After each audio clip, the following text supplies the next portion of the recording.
Book description: Mysticism as a Cognitive Process by Azlan Adnan, M.A., represents a profound and intellectually rigorous exploration of mysticism, masterfully integrating insights from cognitive science, symbolism, and metaphysical philosophy. The author demonstrates exceptional command of interdisciplinary scholarship, constructing a compelling framework that transcends traditional boundaries between subjective spiritual experiences and empirical scientific analysis. By examining mysticism through the lens of cognitive processes, the work illuminates previously overlooked dimensions of human consciousness and perception. Central to the book's contribution is its innovative reframing of mystical states as a specialized cognitive function that emerges precisely at the outer limits of human representational capacity. This perspective positions mysticism not as an irrational or purely emotional phenomenon, but as a structured and adaptive mechanism within the mind. The author carefully articulates how these states arise when conventional symbolic and linguistic systems reach their inherent boundaries, thereby enabling novel forms of insight and understanding. This reframing opens significant new pathways for comprehending the foundations of creativity, the dynamics of innovation, and the broader evolution of human knowledge systems. Readers will find the analysis both theoretically sophisticated and practically illuminating, offering fresh perspectives on how transformative ideas emerge across domains ranging from artistic expression to scientific discovery. The text is characterized by its disciplined methodology and visionary scope. The author maintains a consistently rigorous approach, grounding speculative elements in established cognitive principles while avoiding reductionist interpretations that might diminish the richness of mystical experience. This balance ensures the work remains intellectually credible without sacrificing its depth or inspirational quality.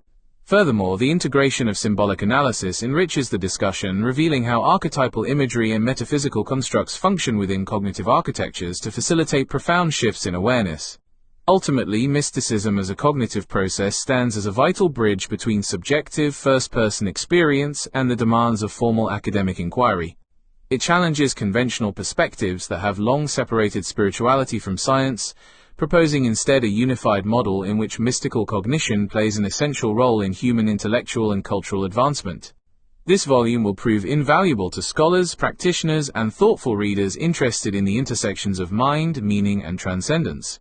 It is a landmark contribution that invites continued dialogue and further research into the cognitive underpinnings of extraordinary states of consciousness. In summary, the book delivers a transformative and enduring examination of its subject matter, meriting careful study and wide recognition within both academic and contemplative communities.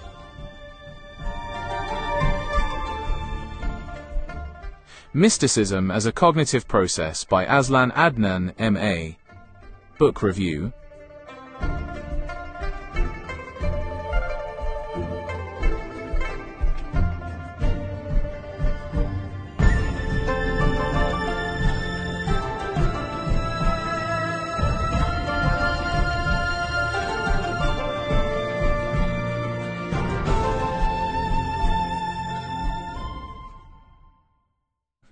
Mysticism as a Cognitive Process offers an original exploration of mysticism through the lenses of cognitive science, psychology, symbolism, and philosophy.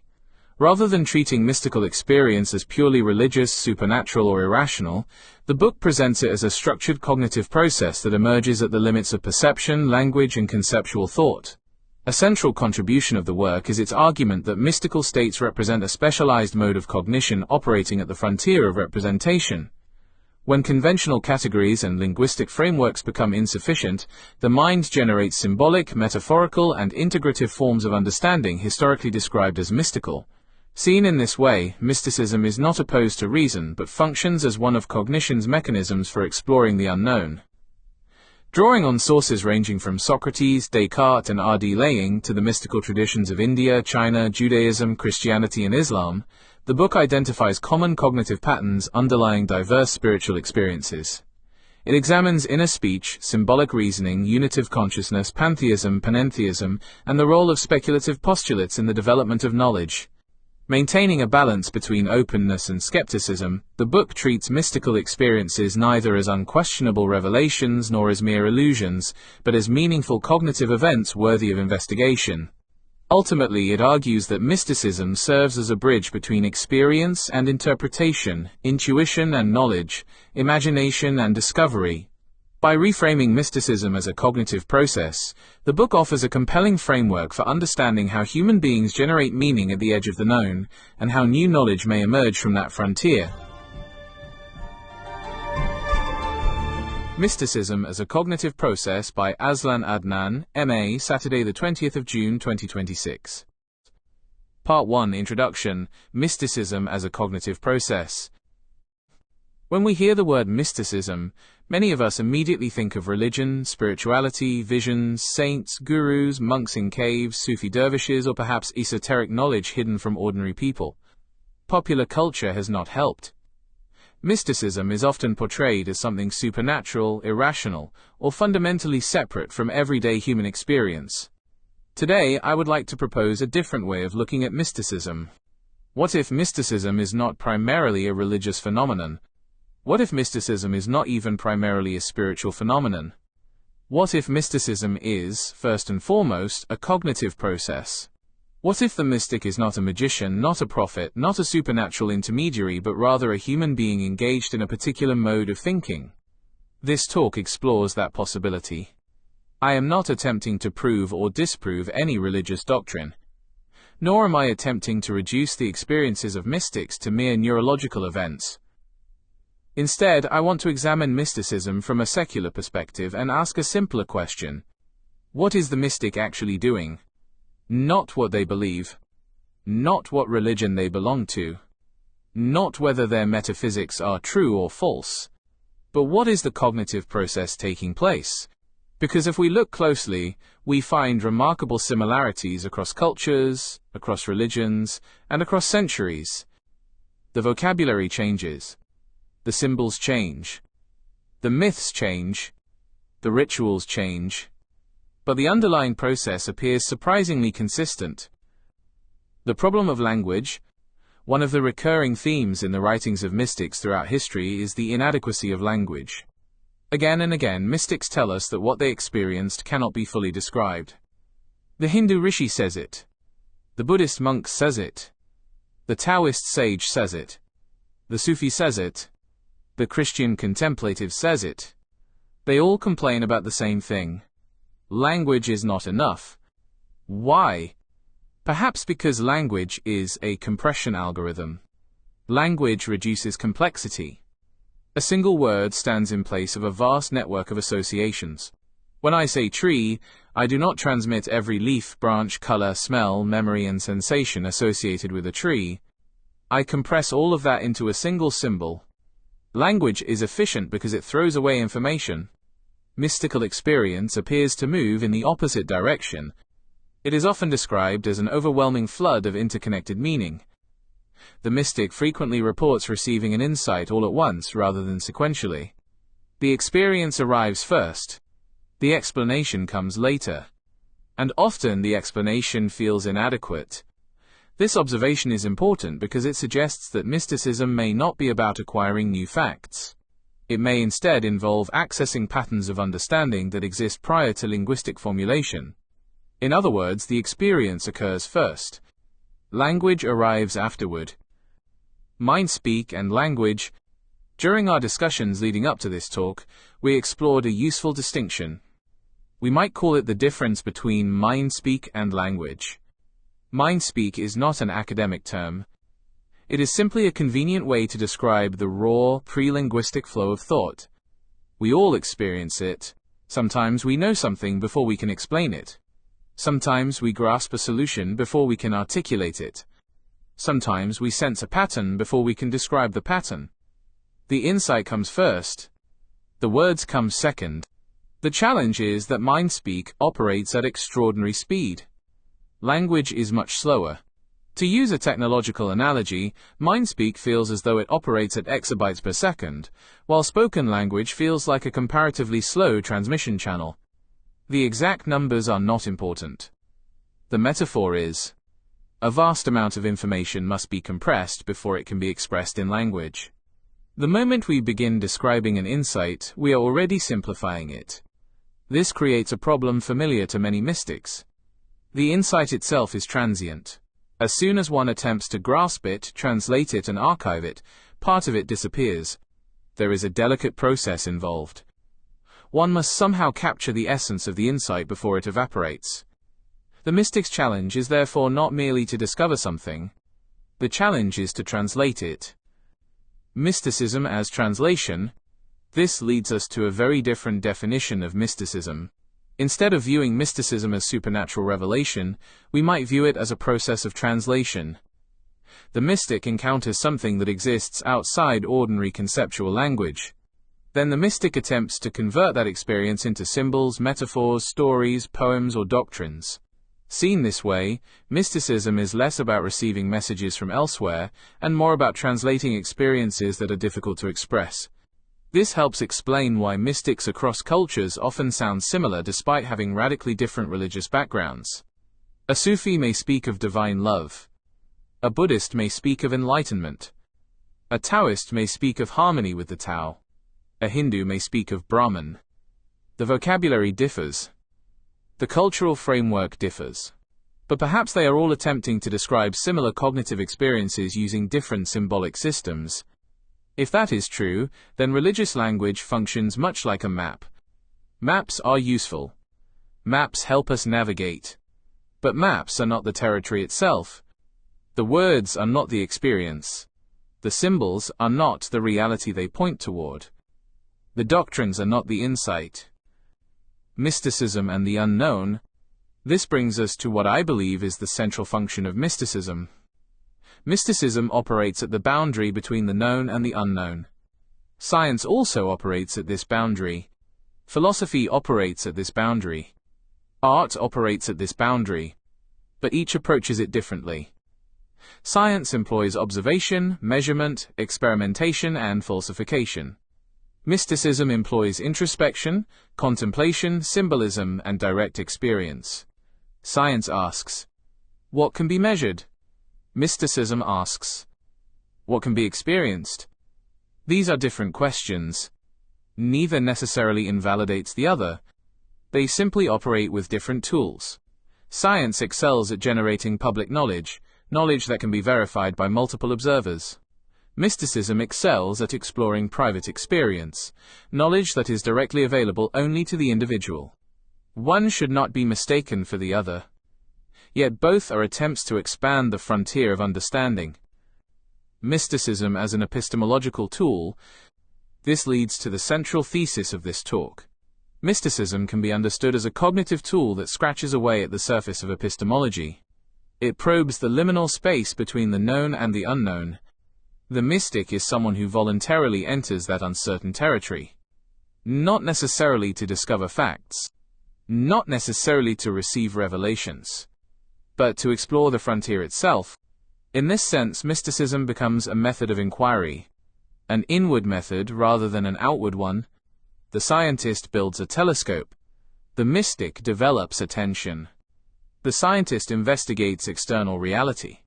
The mystic investigates internal reality. The domains differ, but the impulse is remarkably similar. Both are driven by curiosity. Both seek understanding. Both attempt to bring something from the unknown into the known. The journey ahead. In the remainder of this talk, we will explore how this cognitive process appears throughout history. We will begin with Socrates and the idea that thinking is the soul talking to itself. We will examine René Descartes, Lev Vygotsky, Charles Fernyhough, Edward de Bono, and R.D. Laing.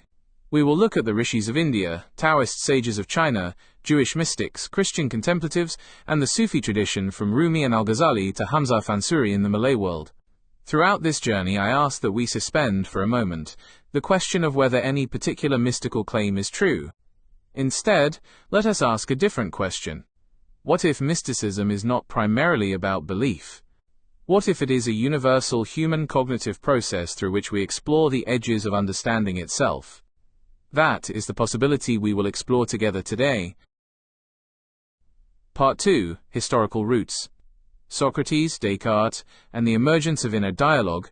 In Part 1, I proposed that mysticism can be understood as a cognitive process, rather than exclusively as a religious phenomenon. I suggested that mystics may be engaged in a particular mode of thinking, one that attempts to bridge the known and the unknown through introspection, symbolism, and direct experience. Before we examine the great mystical traditions themselves, we must first address a more fundamental question. What is thinking? This may seem like an obvious question. We all think. We do it every day.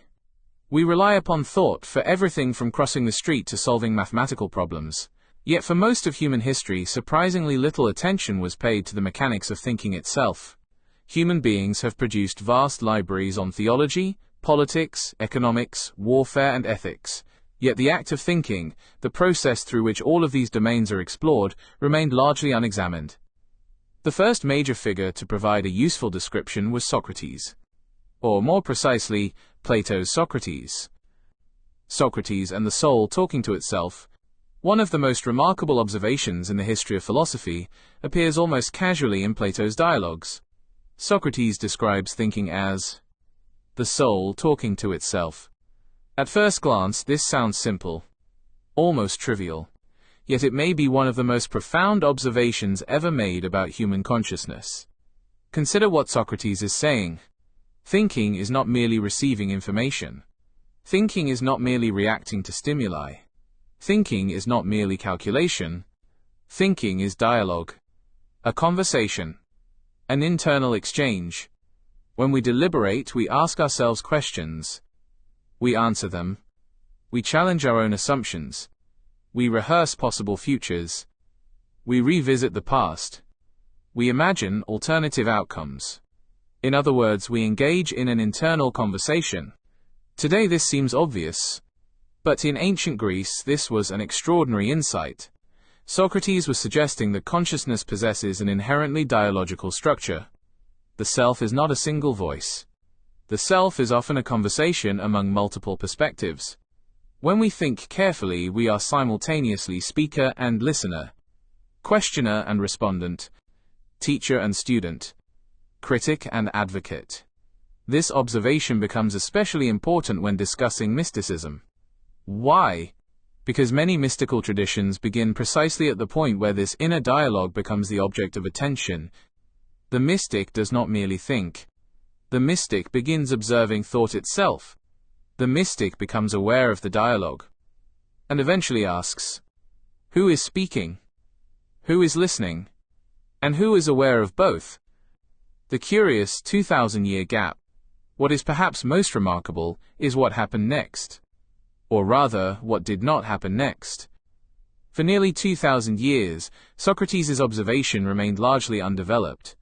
Of course, philosophers discussed reason, logic, ethics, and metaphysics.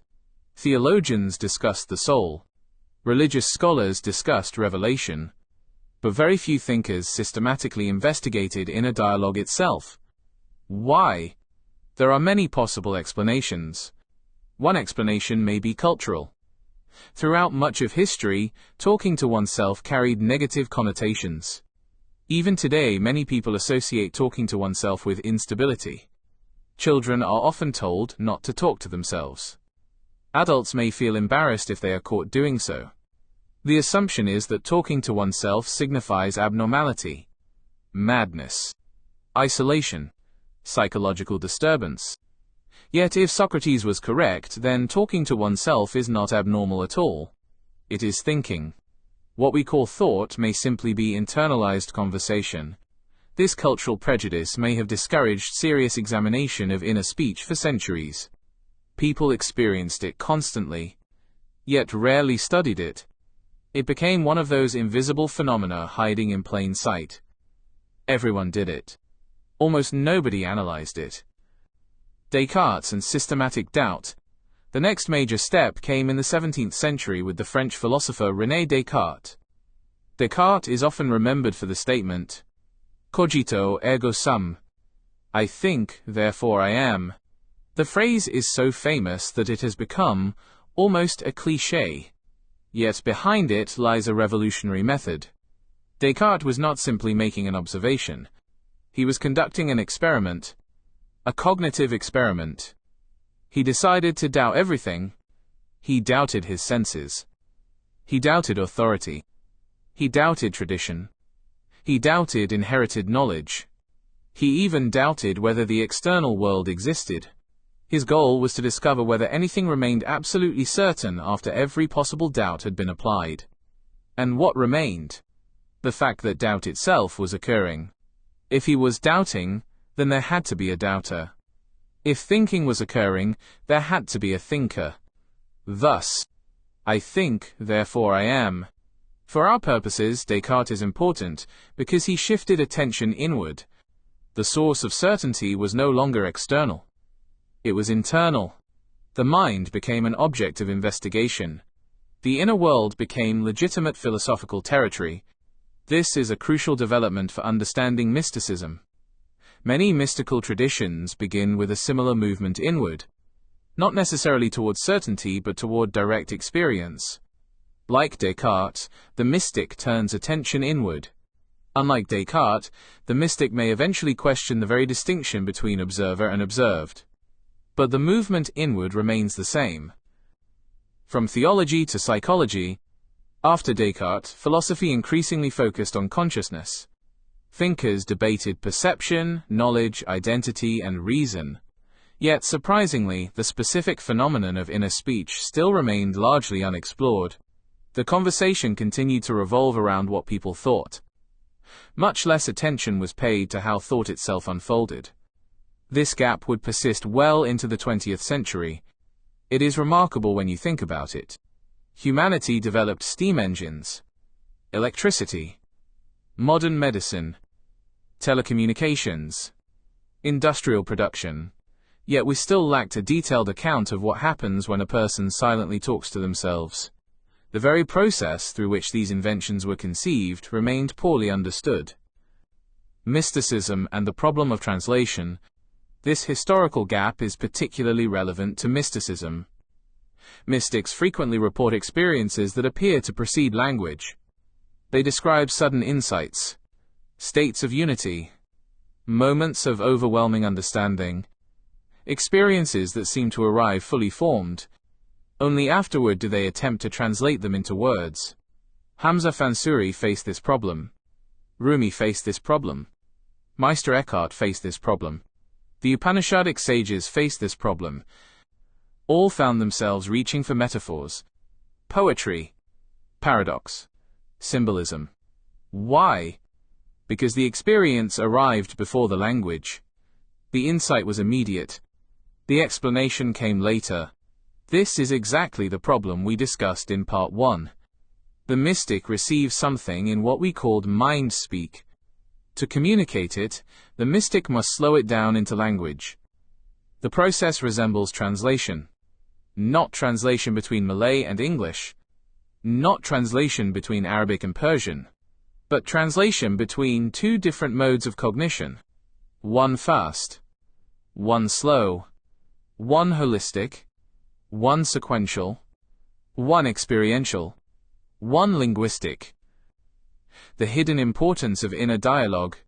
This is why Socrates' observation becomes more important than it first appears. If thinking is indeed the soul talking to itself, then mysticism may involve a refinement of that dialogue. The mystic is not abandoning thought. The mystic is becoming intensely aware of it. The mystic begins observing the conversation, examining its assumptions, listening for patterns, exploring what lies beneath ordinary mental chatter. Many contemplative practices can be understood in this way. Meditation, contemplation, dhikr, self-inquiry. They differ in form, but all involve directing attention toward the processes of consciousness itself. Instead of focusing on the external world, attention turns inward. The mind becomes both observer and observed.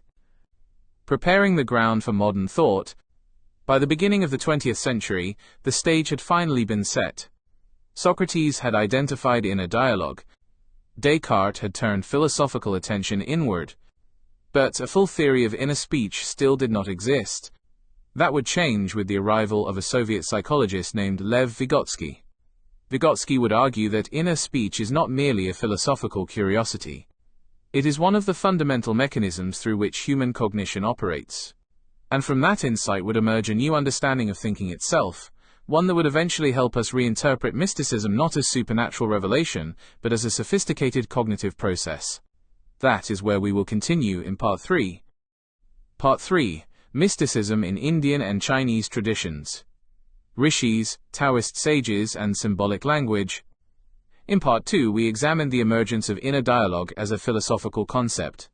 Beginning with Socrates' observation that thinking is the soul talking to itself, and continuing through Descartes' systematic introspection, we saw the gradual recognition that the mind itself could become an object of investigation. Today we turn to traditions that took this inward investigation much further. Long before psychology existed as a formal discipline, long before neuroscience emerged, certain cultures developed systematic methods for exploring consciousness itself. Among the earliest examples are the rishis of India and the sages of China. Traditionally, these figures are described as mystics. Today, however, I would like us to consider another possibility. Perhaps they were also among humanity's earliest cognitive researchers. The rishis of India, explorers of consciousness. The word rishi is often translated as sage or seer. However, these translations can be misleading. A modern audience may hear the word seer and imagine someone predicting the future, but that is not necessarily what the ancient Indians meant. A more useful interpretation might be someone who sees deeply, someone who perceives patterns that are ordinarily overlooked, someone who directs attention inward rather than outward. The rishis were responsible for many of the insights preserved in the Vedas and the Upanishads. What is remarkable is not merely what they concluded.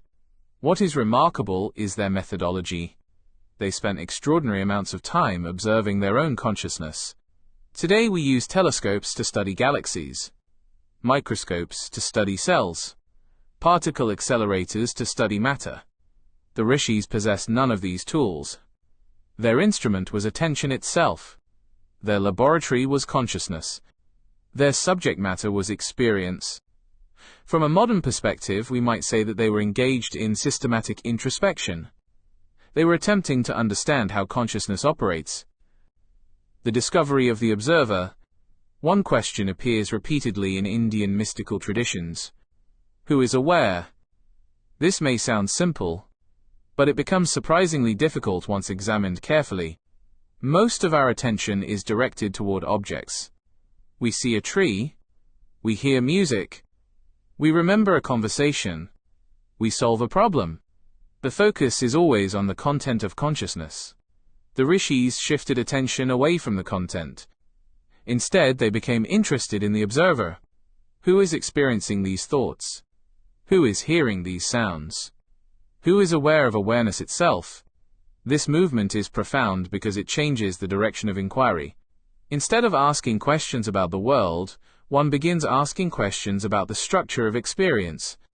In modern cognitive terms, we might call this metacognition. Thinking about thinking. Awareness of awareness. Observation of observation. The language differs. The process remains recognizable. Why symbolic language became necessary? One difficulty immediately emerged.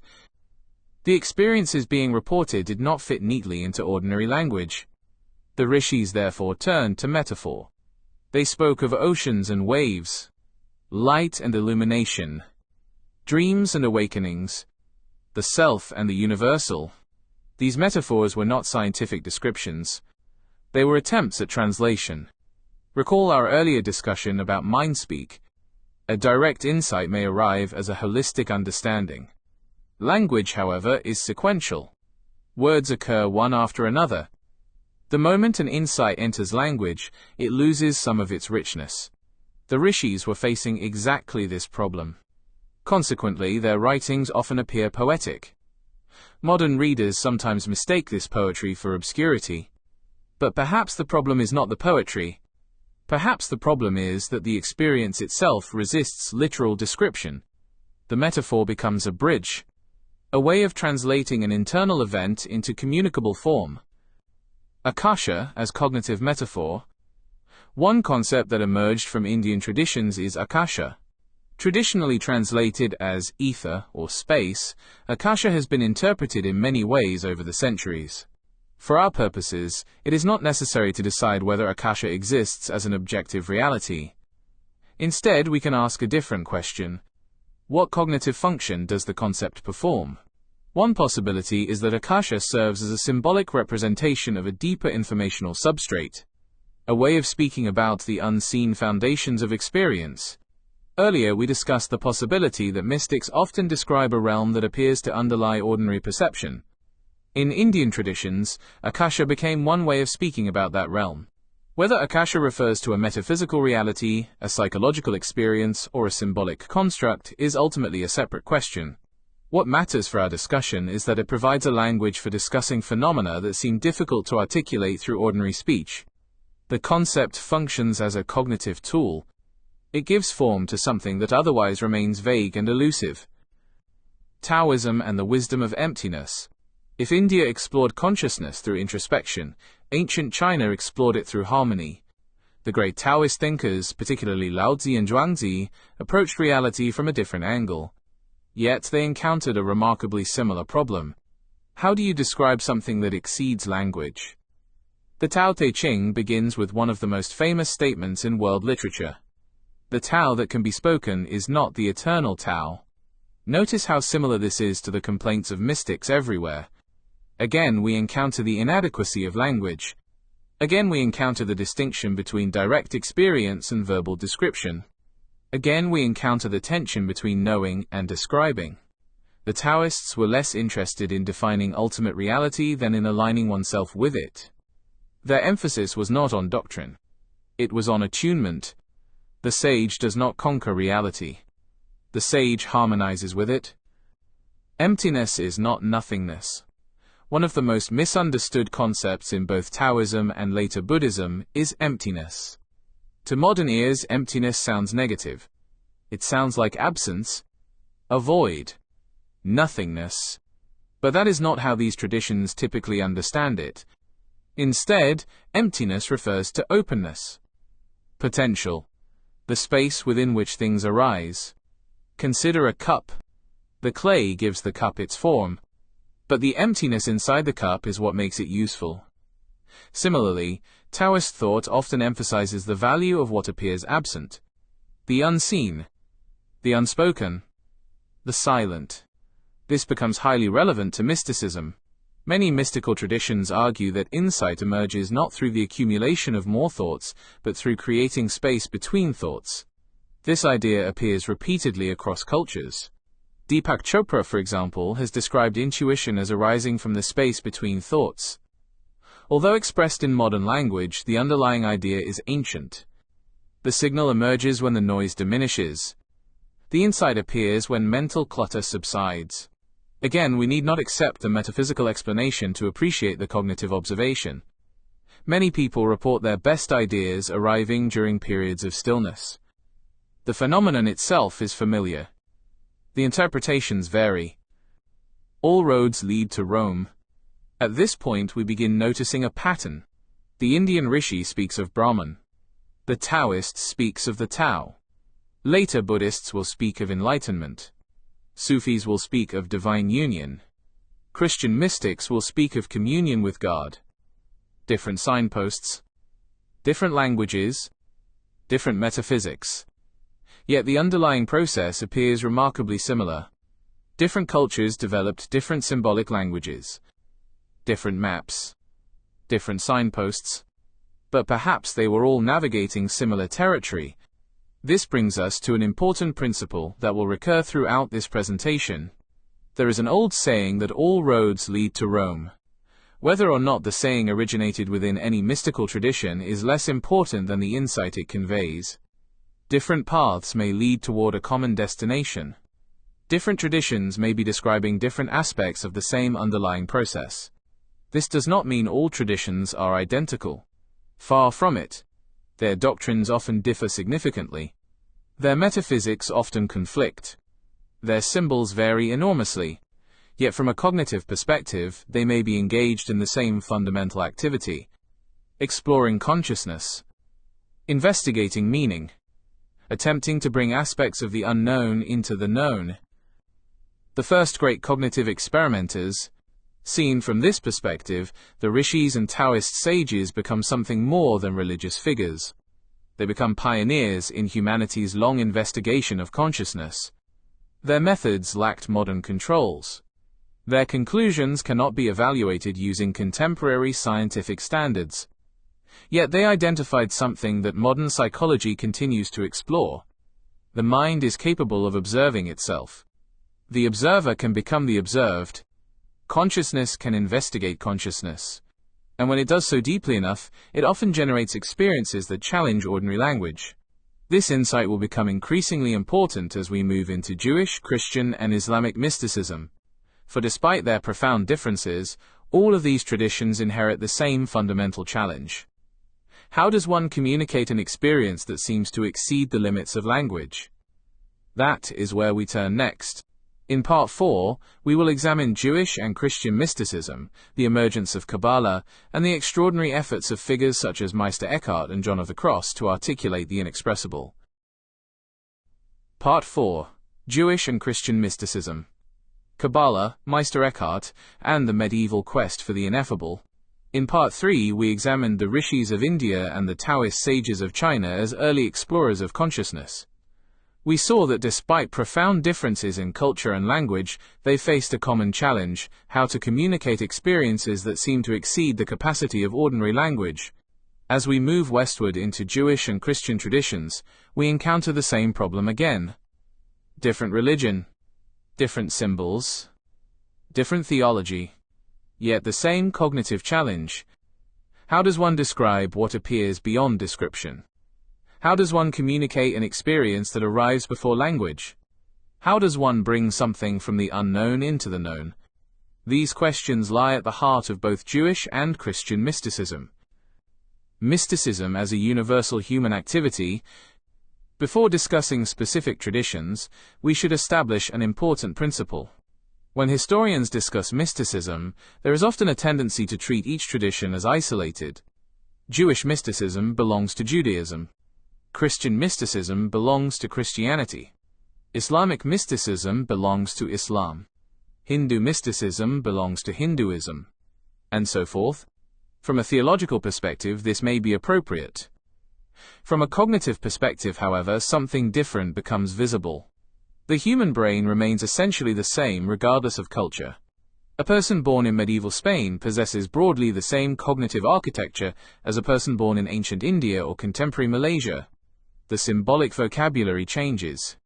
The underlying machinery of consciousness remains remarkably consistent. This suggests an intriguing possibility. Perhaps mysticism is not fundamentally about religion. Perhaps religion provides the vocabulary through which mystical experience is expressed. The experience itself may be more universal. If this is true, then the symbols used by Jewish mystics, Christian mystics, Sufi mystics, Buddhist mystics, and Hindu mystics may be culturally specific attempts to describe similar cognitive phenomena. The maps differ. The terrain may be similar. Jewish mysticism and the emergence of Kabbalah. One of the most sophisticated mystical systems emerged within Judaism. This tradition eventually became known as Kabbalah. Kabbalah developed over centuries, reaching maturity in medieval Spain and southern France. Popular culture often portrays Kabbalah as secret knowledge. While secrecy certainly played a role historically, its deeper significance lies elsewhere. Kabbalah represents an attempt to understand the relationship between finite human consciousness and infinite reality. Notice the recurring pattern. Again, we encounter the boundary between the known and the unknown. Again, we encounter the question of how the finite mind approaches something apparently limitless. Kabbalistic thinkers developed elaborate symbolic systems. They described layers of reality, levels of consciousness, channels through which the infinite becomes manifest in the finite. To modern readers, these descriptions may appear exotic, but if we temporarily set aside the theological language, we can recognize a familiar cognitive process. The Kabbalists were attempting to map experiences that resisted direct description. Like the rishis before them, they resorted to symbolism, not because they wished to obscure meaning, but because symbolism was often the only available language. Symbolism as cognitive compression. This observation deserves special attention. Modern people sometimes misunderstand mystical symbolism. We often assume symbols are primitive attempts at science. But symbols frequently serve a different purpose. They compress complexity. A symbol can contain multiple layers of meaning simultaneously. Consider a national flag. It is not merely colored cloth. It represents history, identity, sacrifice, memory, geography, and collective aspiration. A simple image carries enormous informational density. Mystical symbols function similarly. They compress experiences that cannot easily be unpacked into ordinary language. This is why mystical traditions often rely on stories, metaphors, diagrams, poetry, and paradox. The symbol becomes a storage device for experiences that exceed literal description. In modern computational language, we might think of symbols as highly efficient compression algorithms. They preserve complexity while remaining communicable. The Christian mystical tradition. Christianity produced some of history's most remarkable mystics. Figures such as Meister Eckhart, Julian of Norwich, Teresa of Avila, and John of the Cross devoted their lives to understanding direct spiritual experience. What makes these individuals fascinating is not merely their religious devotion. It is the extraordinary sophistication with which they analyzed consciousness. Many of their writings read almost like phenomenological investigations. They carefully describe subtle shifts in awareness, states of contemplation, moments of silence, experiences of unity, transformations in perception. Again and again they encounter the same obstacle. Language fails. The deeper the experience, the harder it becomes to describe. This theme appears repeatedly across Christian mystical literature. The ultimate reality is said to be ineffable. Beyond words, beyond concepts, beyond description. Meister Eckhart and the problem of naming. Among Christian mystics, Meister Eckhart stands out as particularly relevant to our discussion. Eckhart repeatedly argued that God cannot be adequately described through ordinary concepts. Every name we assign is incomplete. Every description is partial. Every concept falls short. At first glance, this appears theological. But it can also be interpreted cognitively. Suppose an experience exceeds the representational capacity of language. Any attempt to describe it will necessarily distort it. The description becomes a shadow, rather than the thing itself. Eckhart was grappling with this problem centuries before modern cognitive science existed. He recognized a gap between direct experience and symbolic representation. That gap is central to our discussion of mysticism. Negative theology and the limits of language. Christian mysticism developed a fascinating strategy for addressing this problem. It became known as negative theology. Instead of describing ultimate reality positively, mystics described it negatively. They would say, "It is not this. It is not that. It is beyond this concept. Beyond that category. Beyond every definition." At first, this seems strange. Why define something through negation? Because every positive description introduces limitations. Every label narrows meaning. Every concept imposes boundaries. The mystic, therefore, proceeds by removing boundaries. This approach resembles the sculptor who creates a statue, not by adding material but by removing it. Similarly, the mystic removes assumptions, concepts, and categories in the hope that something deeper becomes visible. Again, we see mysticism functioning as a cognitive process. Not as accumulation, but as subtraction. Not adding more thoughts, but clearing space. The space between thoughts. This idea resonates strongly with a theme that has emerged throughout our discussion. Many mystical traditions suggest that insight does not arise from increasing mental activity. Rather, it emerges from reducing interference. The signal becomes clearer when the noise decreases. This perspective appears in Christian contemplation. It appears in Buddhist meditation. It appears in Sufi practice. It appears in Taoism. It appears in modern discussions of intuition. The terminology varies. The principle remains remarkably consistent. Create enough stillness and something unexpected may emerge. Not because a supernatural voice appears, but because cognition itself begins operating differently. Patterns previously hidden become visible. Connections previously unnoticed become apparent. Insights previously inaccessible become available. Why mystics are often misunderstood. This brings us to a recurring social phenomenon. Throughout history, mystics have often been regarded with suspicion. Why? Because they claim to know something that others do not. Or perhaps more accurately, they claim to have experienced something that others have not. The mystic returns from the frontier between the known and the unknown, carrying new insights. Yet those insights often arrive without a shared vocabulary. The mystic struggles to explain. The audience struggles to understand. Misunderstanding becomes almost inevitable. The mystic may then appear irrational, heretical, delusional, mad. This pattern repeats across cultures, not necessarily because the mystic is wrong, nor because the mystic is right, but because the experience itself lies outside the listener's existing framework. The difficulty is communicative, not necessarily pathological. This distinction will become important later when we discuss the work of R.D. Laing and his critique of the tendency to pathologize unusual states of consciousness. The universal problem of translation. At this stage, a broader pattern begins to emerge. The Indian Rishi speaks of Brahman. The Taoist speaks of the Tao. The Kabbalist speaks of divine emanations. The Christian mystic speaks of union with God. Different signposts, different languages, different metaphysics. Yet all appear concerned with a common horizon. Each tradition develops techniques for approaching realities that seem difficult to articulate. Each develops symbolic languages to communicate what lies beyond ordinary experience. This does not mean all traditions are identical. It does not mean all doctrines are equivalent. But it does suggest that they may be grappling with similar cognitive challenges. How does consciousness investigate itself? How does experience become language? How does the unknown become known? These questions become even more prominent as we turn to the Islamic mystical tradition. For in Sufism we find some of the most sophisticated explorations of these questions ever written, culminating not only in figures such as Jalal al-Din Rumi and al-Ghazali, but eventually in the remarkable synthesis produced by Hamza Fansuri in the Malay world. That is where we turn next.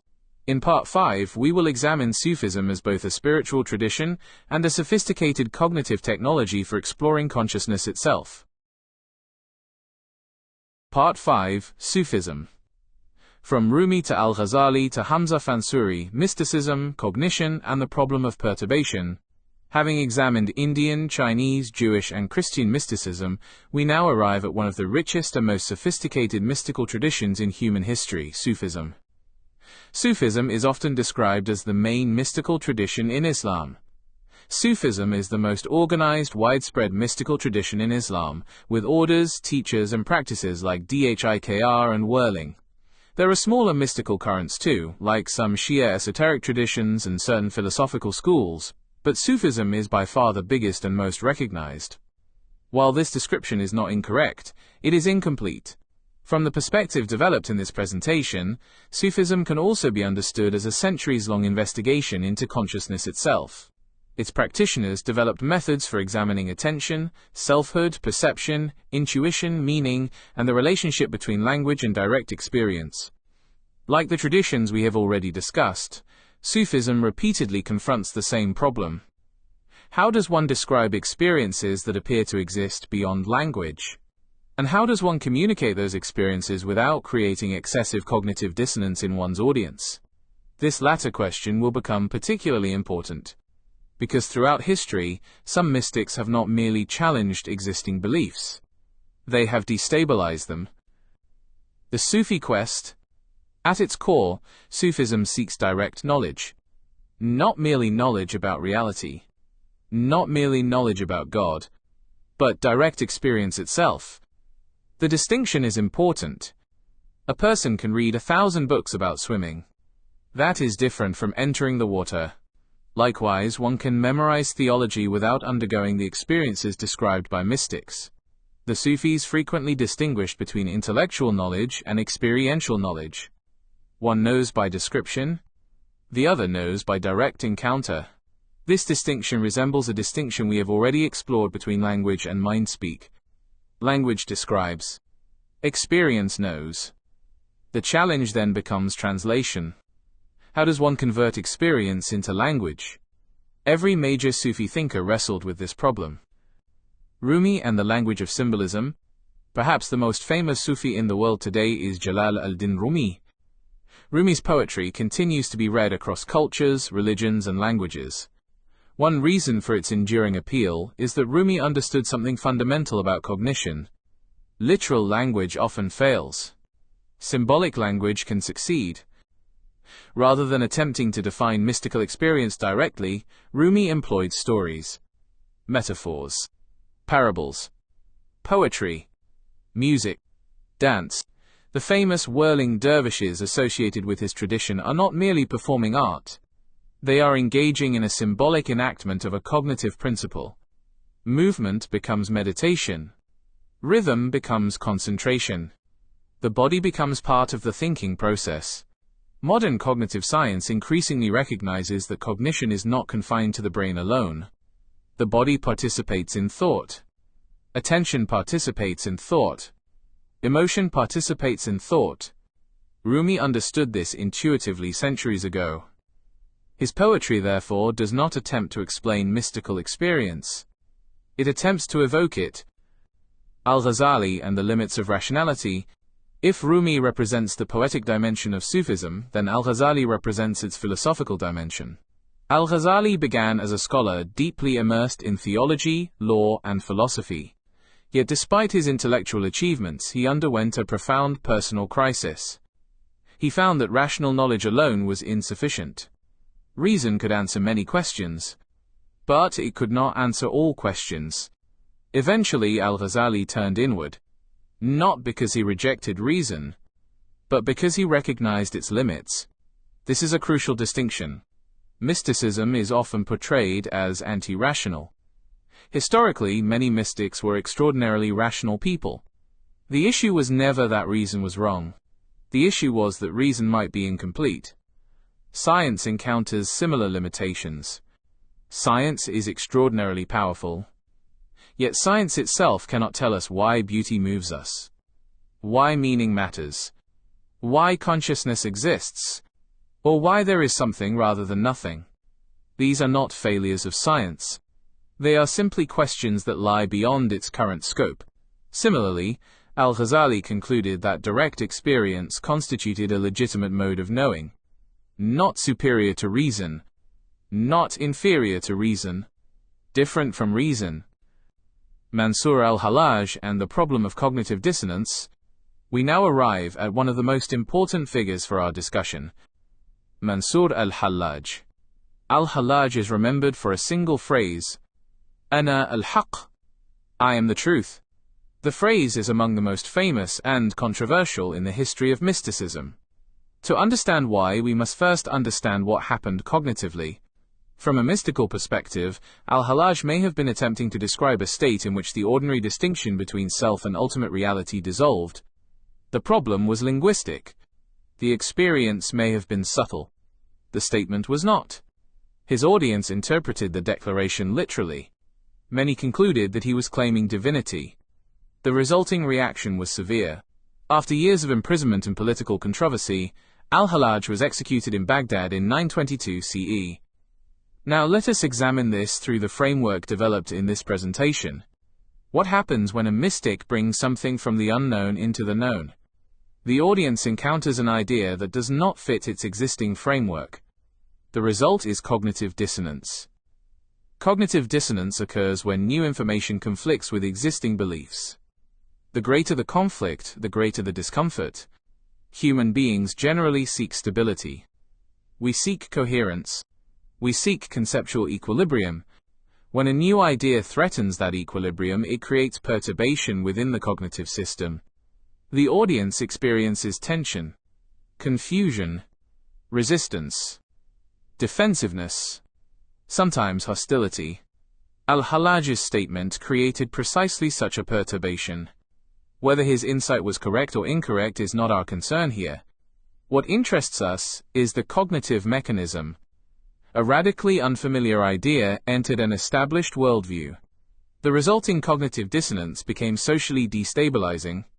The perturbation became intolerable, and the social system reacted. Why mystics often speak in symbols.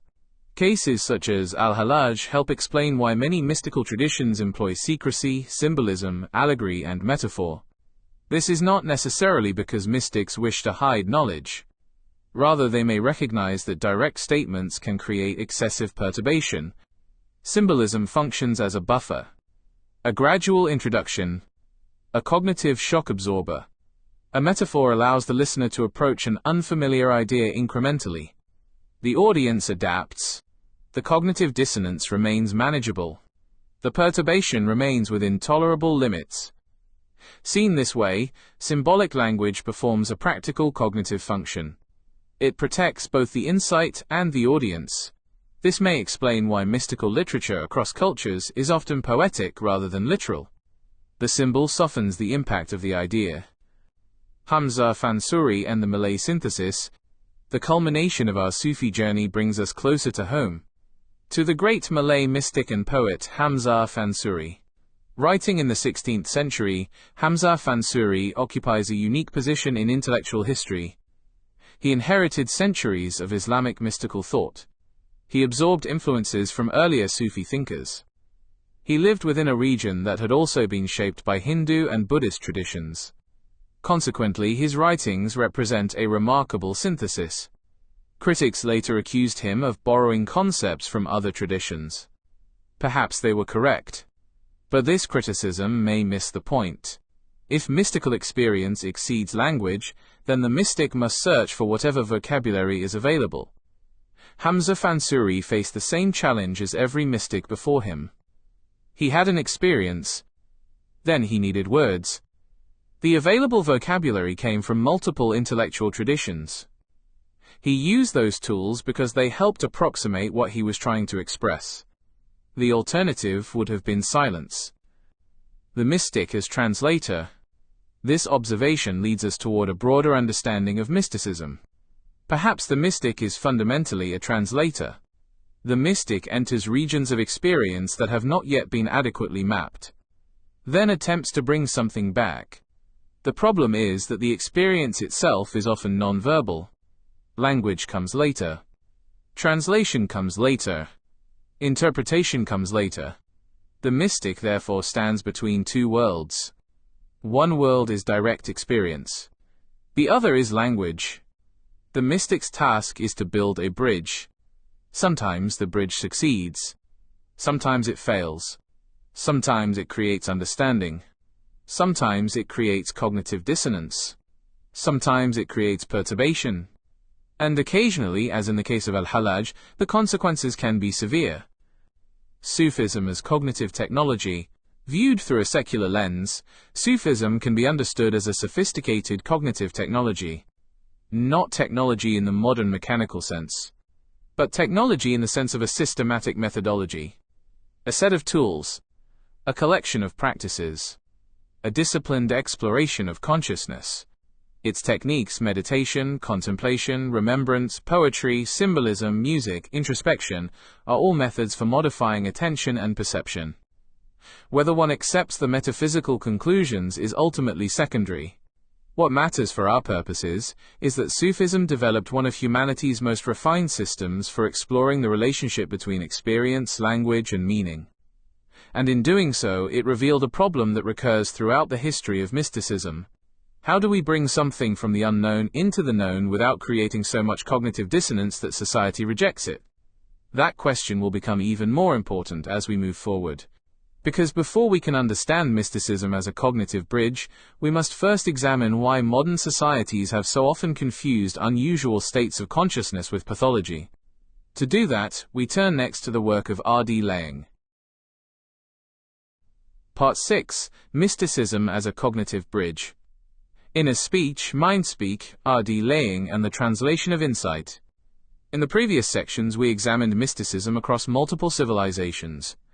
We explored the rishis of India, the Taoist sages of China, the Kabbalists of Judaism, the Christian mystics of medieval Europe, and the Sufi tradition culminating for our purposes in Hamza Fansuri. Despite their enormous differences, a common pattern emerged. Each tradition appears to be grappling with the same fundamental problem. How does consciousness access insights that do not initially arrive in linguistic form? And once those insights arrive, how can they be translated into language without losing their essential character? Today, we move from the historical to the psychological. We move from mystics themselves to the cognitive mechanisms that may underlie mystical experience. And to do that, we must begin with a surprisingly simple observation. Human beings talk to themselves. The most neglected fact about human cognition: it is remarkable that one of the most common human experiences received so little systematic attention for so long. Every psychologically healthy person engages in internal dialogue. We talk to ourselves. We rehearse conversations. We argue with ourselves. We imagine scenarios. We review memories. We plan futures. We ask questions. We formulate answers. We generate entire debates inside our own minds. Yet for much of history, this phenomenon remained largely unexamined. As discussed earlier, Socrates, through Plato, observed that thinking appears to be the soul talking to itself. It was a profound observation. But after Socrates, surprisingly little systematic work was done on this phenomenon for almost 2 millennia. Part of the reason may be cultural. In many societies, talking to oneself became associated with madness. A person visibly speaking to himself was often regarded as disturbed. The result may have been an unconscious cultural avoidance of the subject itself. People continued thinking, but they rarely examined thinking. People continued engaging in internal dialogue, but they seldom analyzed the process. The most important cognitive phenomenon in human life became almost invisible, precisely because it was so ordinary. Descartes, doubt and internal observation. When René Descartes began his project of systematic doubt, he unintentionally reopened the investigation. Descartes asked, "What can I know with certainty?" To answer that question, he turned inward. He examined his own thinking. He scrutinized his own awareness. He subjected his assumptions to relentless interrogation. The result was the famous conclusion, "I think, therefore I am." Whether one agrees with Descartes is secondary. What matters here is methodological. He treated his own consciousness as an object of investigation. He became both observer and observed. This methodological shift would later become crucial to both psychology and mysticism. Vygotsky and the internalization of dialogue. The next major leap came with Lev Vygotsky. Vygotsky proposed that thought itself emerges from social dialogue. Children first speak with others. Over time, these conversations become internalized. External speech becomes inner speech. Dialogue becomes thought. The revolutionary implication is that thinking is not merely language. It is compressed language, condensed language, internalized conversation. Thought is speech that has undergone radical cognitive compression. This insight becomes extraordinarily relevant when discussing mystical experience, because it suggests that language itself may not be the deepest layer of cognition. Instead, language may already be a translation of something more fundamental. Charles Fernyhough and the multiplicity of mind.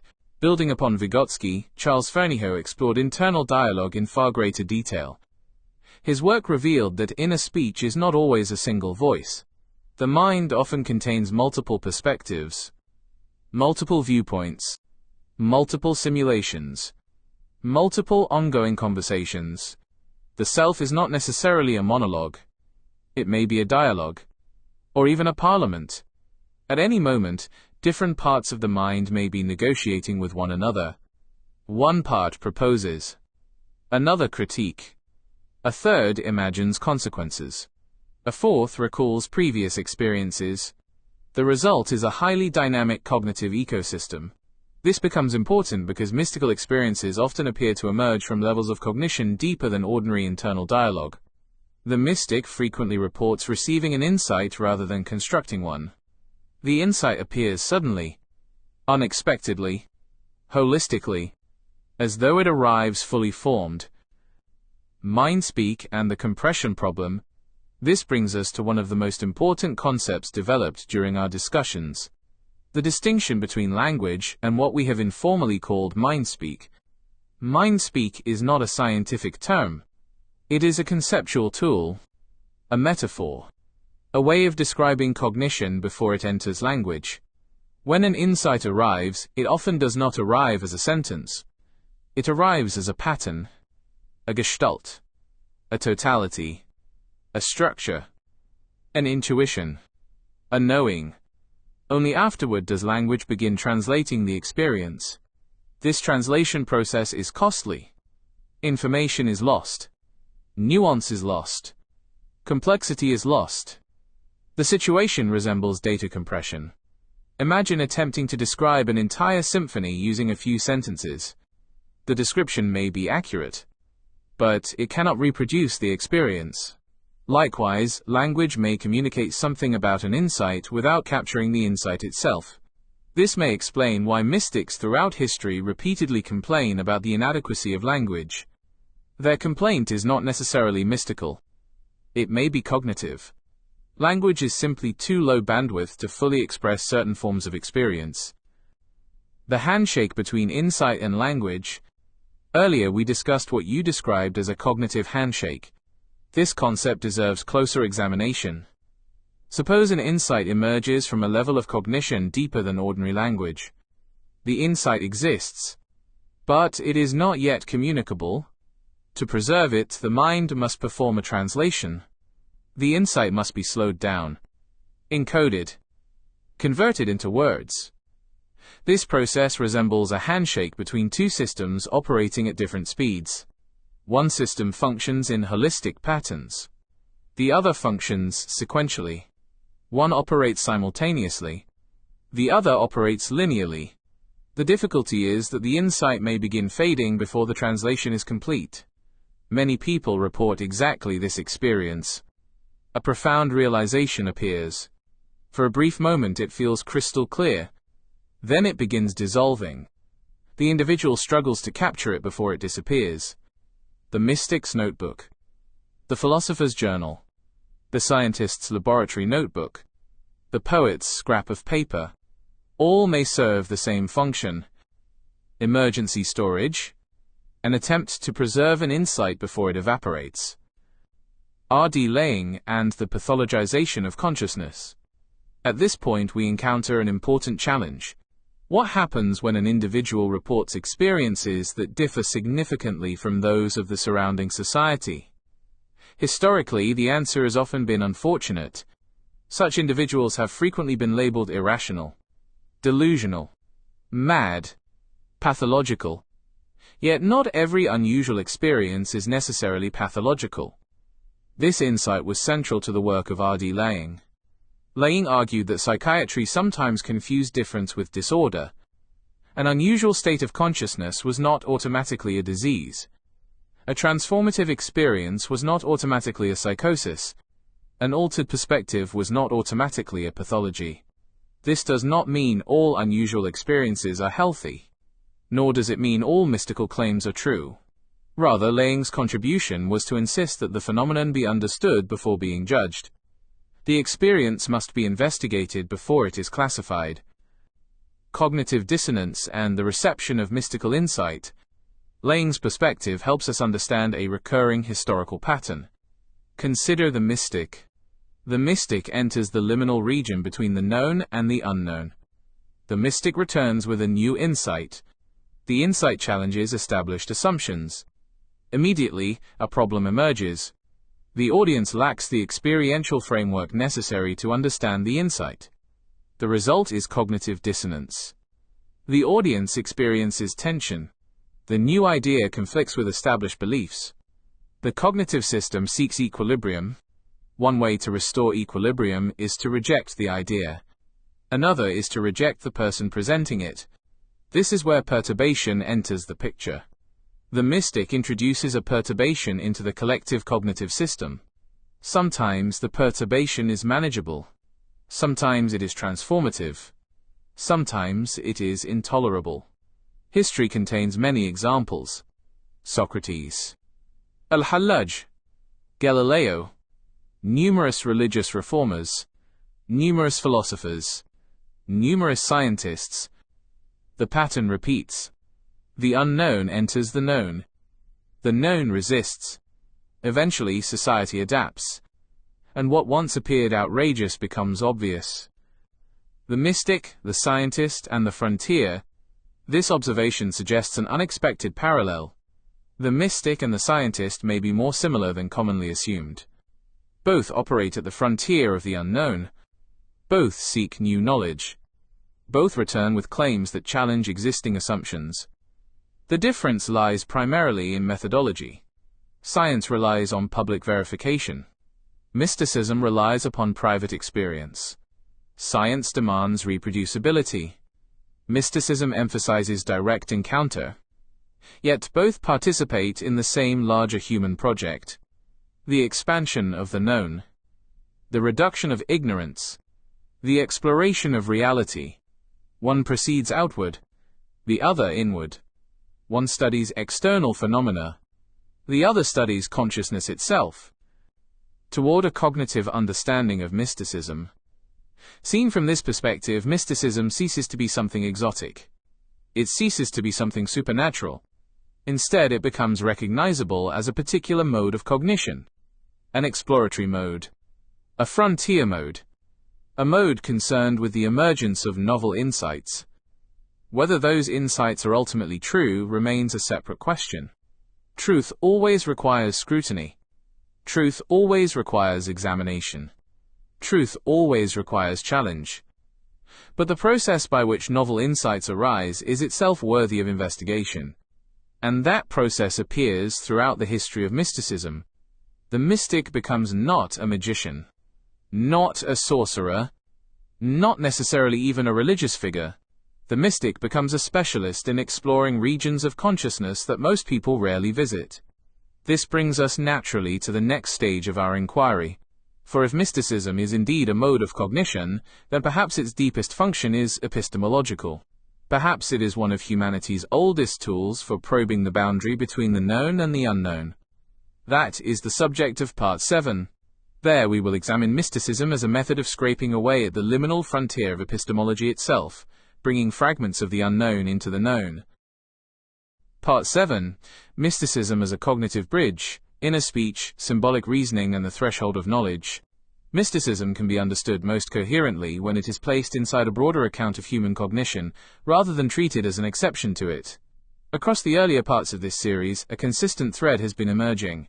What has historically been called mystical experience often corresponds to identifiable cognitive operations: inner speech, symbolic compression, attentional depth, and pattern integration under conditions of reduced sensory constraint. In this sense, mysticism is not an alternative to thinking, but a particular configuration of thinking under pressure from the unknown.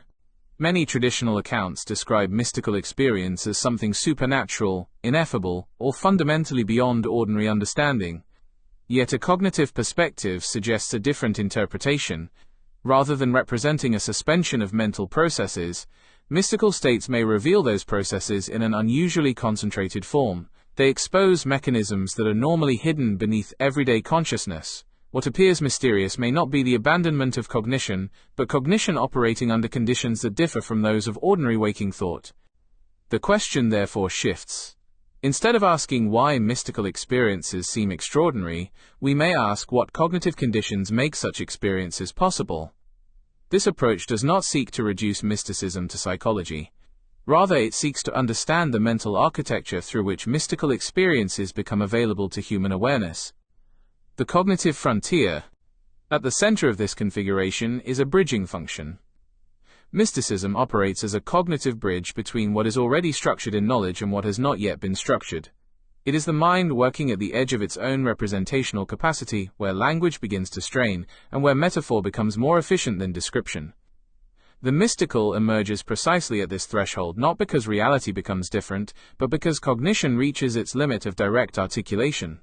Human beings constantly encounter phenomena that exceed existing conceptual frameworks.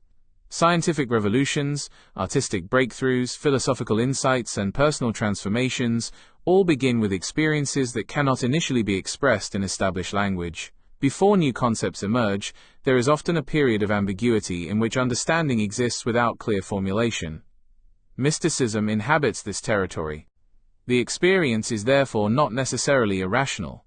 Rather, it may represent a preconceptual stage of understanding. The mind senses patterns before it can fully explain them. It recognizes relationships before it possesses the vocabulary required to describe them. Mystical language emerges as an attempt to bridge this gap. Inner speech in the architecture of thought. One of the most important historical lines for understanding this bridge begins with inner speech. In the Platonic framing associated with Socrates, thinking is already a kind of internal dialogue, the soul speaking to itself. This becomes more systematically formalized in the epistemic certainty project of René Descartes, where the interiority of thought is treated as the ground of knowledge itself. What both contribute in different registers is the recognition that cognition is not passive reception, but active internal articulation. The significance of this idea cannot be overstated. Human beings do not merely receive information from the world. They continually interpret, organize, and reconstruct it through internal dialogue. Thought is not a mirror reflecting reality. It is an active process of modeling reality.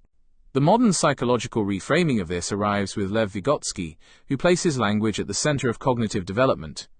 Inner speech is no longer merely philosophical introspection but internalized social dialogue, a structure built from external interaction and repurposed for private reasoning.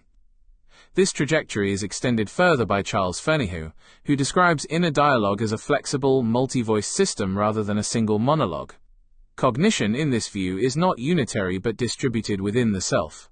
What we experience as a single stream of consciousness may therefore be a dynamic interaction among multiple cognitive perspectives. Different memories, emotional states, conceptual frameworks, and learned social voices participate in an ongoing internal conversation. Mystical experience may arise when this conversation undergoes unusual reorganization, allowing novel patterns of integration to emerge. Symbolic compression and mystical language. When this internal architecture is examined closely, mysticism appears less like an anomaly and more like an intensification of ordinary cognition. The mind, under certain conditions, meditation, isolation, ritual repetition, emotional saturation, begins to prioritize symbolic and associative pathways over linear analytical ones. What emerges is a form of cognition that is compressed, metaphorical, and structurally non-literal. This is where mystical language becomes necessary, not as decoration but as functional representation of states that resist propositional form. Symbols possess a remarkable cognitive advantage. A symbol can contain multiple layers of meaning simultaneously. Unlike a literal statement which seeks precision through specification, a symbol achieves efficiency through compression. A single image, a ladder, a river, a light, a garden, a mountain, can evoke relationships that would otherwise require pages of explanation. This capacity explains why mystical traditions rely so heavily on symbolic language. The symbol functions as a cognitive container. It allows the mind to hold complex patterns of meaning without fully unpacking them into explicit propositions. In this sense, symbolism is not evidence of confusion. It is evidence of cognitive economy. Metaphor performs a similar role. Cognitive linguistics has demonstrated that metaphor is not merely a literary device but a fundamental mechanism of thought. Human beings routinely understand abstract concepts through concrete analogies. Mystics simply extend this tendency into regions where abstraction becomes extreme. Modes of thought and cognitive flexibility. This is also where structured approaches to cognition, such as those proposed by Edward de Bono, become relevant. De Bono's model of shifting cognitive modes shows that human thinking is already plural. The mind is capable of switching between critical, creative, emotional, and generative frames.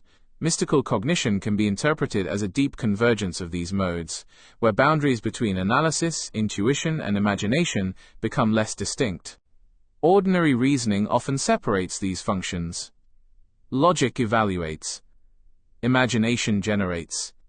Emotion prioritizes. Intuition synthesizes. Yet, under certain conditions, these domains begin operating in greater coordination. The resulting experience can feel unusually coherent, meaningful, or revelatory. What many traditions call insight may therefore reflect an episode of large-scale cognitive integration. Information previously distributed across different mental systems becomes temporarily unified into a single experiential structure. The individual experiences this integration not merely as an idea but as a lived reality. The neuroscience of the threshold. Contemporary neuroscience offers additional perspectives on these processes. Research into meditation, contemplative prayer, and altered states of consciousness suggests that attention, self-representation, and sensory processing can undergo measurable changes during periods of deep absorption. Certain networks associated with self-referential processing appear to become less dominant, while patterns associated with attentional focus and interregional integration may become more pronounced.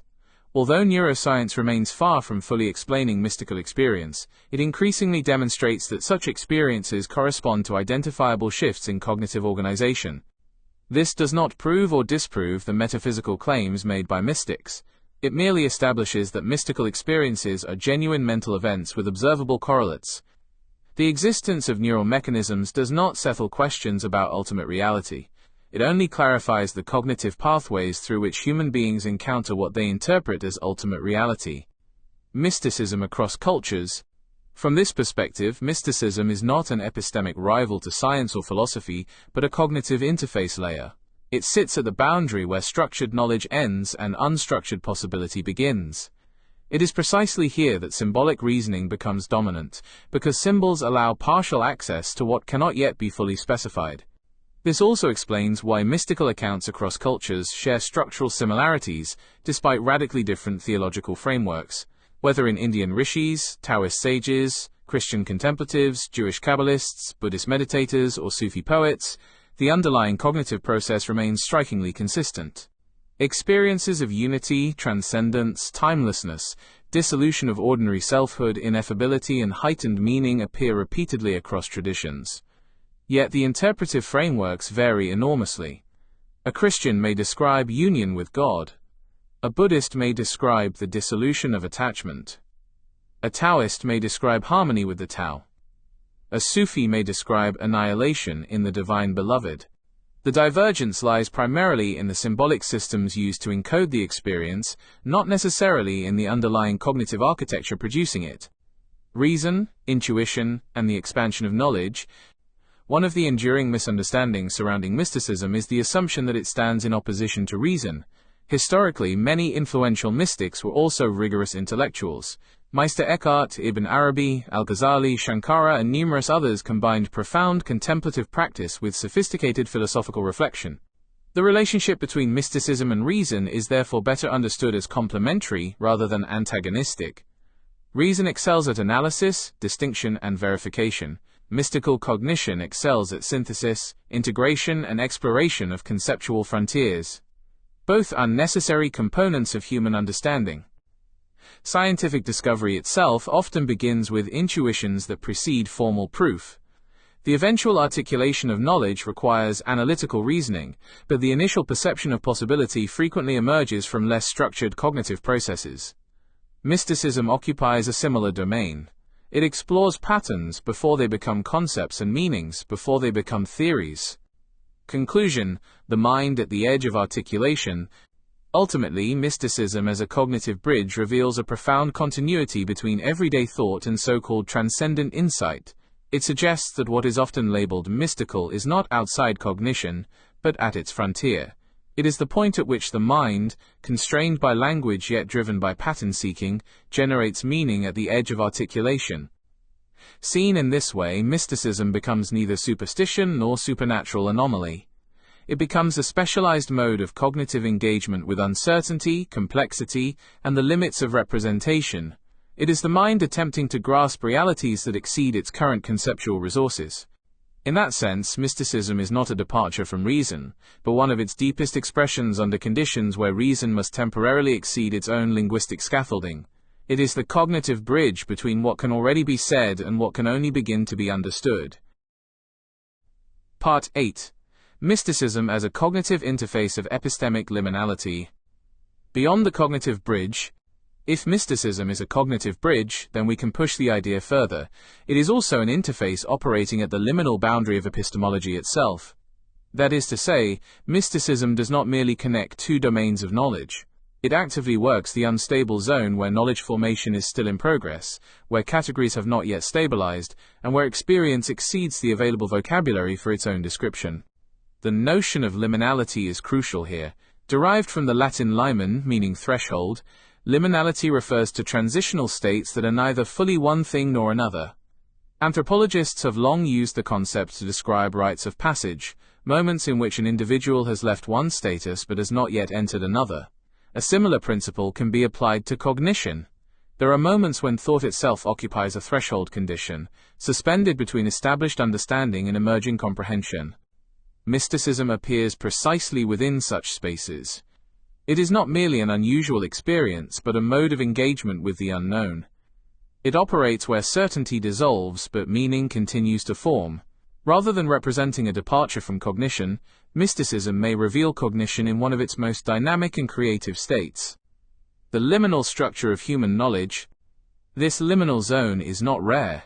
It is structurally present in all cognition, though it remains largely invisible during routine thought. Human beings constantly encounter information that exceeds their existing conceptual frameworks. Most of the time, cognition absorbs these discrepancies quietly through gradual learning and adaptation. Occasionally, however, the discrepancy becomes too large to assimilate easily. Existing categories begin to fail. Familiar distinctions lose their explanatory power. The mind finds itself confronting realities that cannot yet be organized within established structures of meaning. Such moments occur not only in religion or spirituality, but throughout intellectual history. Scientific revolutions emerge when prevailing paradigms can no longer account for observed phenomena. Philosophical breakthroughs arise when inherited concepts prove inadequate. Artistic innovations appear when conventional forms cease to capture lived experience. Mysticism may therefore be understood as one manifestation of a broader cognitive phenomenon, the encounter between existing knowledge and emerging possibilities. It is cognition confronting its own incompleteness. When this occurs, thought enters a liminal state. Knowledge remains active, but its organizing framework becomes unstable. It is precisely this instability that gives mystical experience its distinctive character. Attention, awareness, and conceptual thinning. Moments of deep introspection, sustained attention, emotional intensity, or contemplative practice tend to thin the usual layers of conceptual filtering. What remains is a raw form of awareness in which perception, memory, imagination, and inference begin to overlap. Ordinary cognition relies heavily on categorization. The world is divided into objects, events, identities, and relationships. This process is essential for practical functioning. Without categorization, coherent action would be impossible. Yet categorization also conceals complexity. It transforms continuous experience into manageable conceptual units. Much of what is experienced directly never reaches conscious awareness, because it is filtered through established interpretive structures. Contemplative practices often reduce the dominance of these structures. Meditation, repetitive prayer, chanting, sensory deprivation, prolonged solitude, and intense concentration can alter the balance between perception and conceptualization. The resulting state is frequently described as heightened awareness, but more precisely it may represent reduced conceptual mediation. Experience begins to appear less segmented and more continuous. Boundaries that ordinarily seem obvious become less distinct. The individual encounters not a different reality but a different mode of experiencing reality. Mystical language arises precisely here, as a compensatory system for stabilizing what is otherwise cognitively fluid. Symbolic systems, and the management of the ineffable. Across traditions, this interface is consistently described in symbolic rather than literal terms. In Indian philosophical contexts, the idea of akasha functions as a kind of metaphysical openness, a substrate in which distinctions emerge but are not yet fixed. In Taoist thought, the Tao similarly resists full articulation, pointing instead to a generative process underlying all forms. Within Islamic mysticism, especially in the writings of figures such as Rumi, Ibn Arabi, and Hamza Fansuri, language is stretched deliberately beyond its ordinary referential function. Poetry becomes a vehicle not merely for expression but for cognitive exploration. The metaphor is not ornamental. It is operational. What is important here is not doctrinal content but cognitive structure. Each tradition develops symbolic resources capable of engaging with experiences that exceed straightforward conceptual description.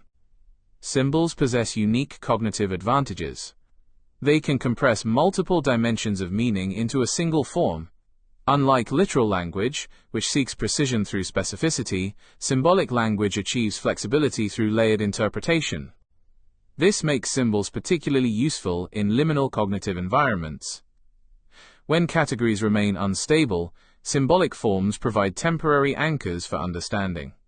They allow cognition to interact with complexity without prematurely reducing it.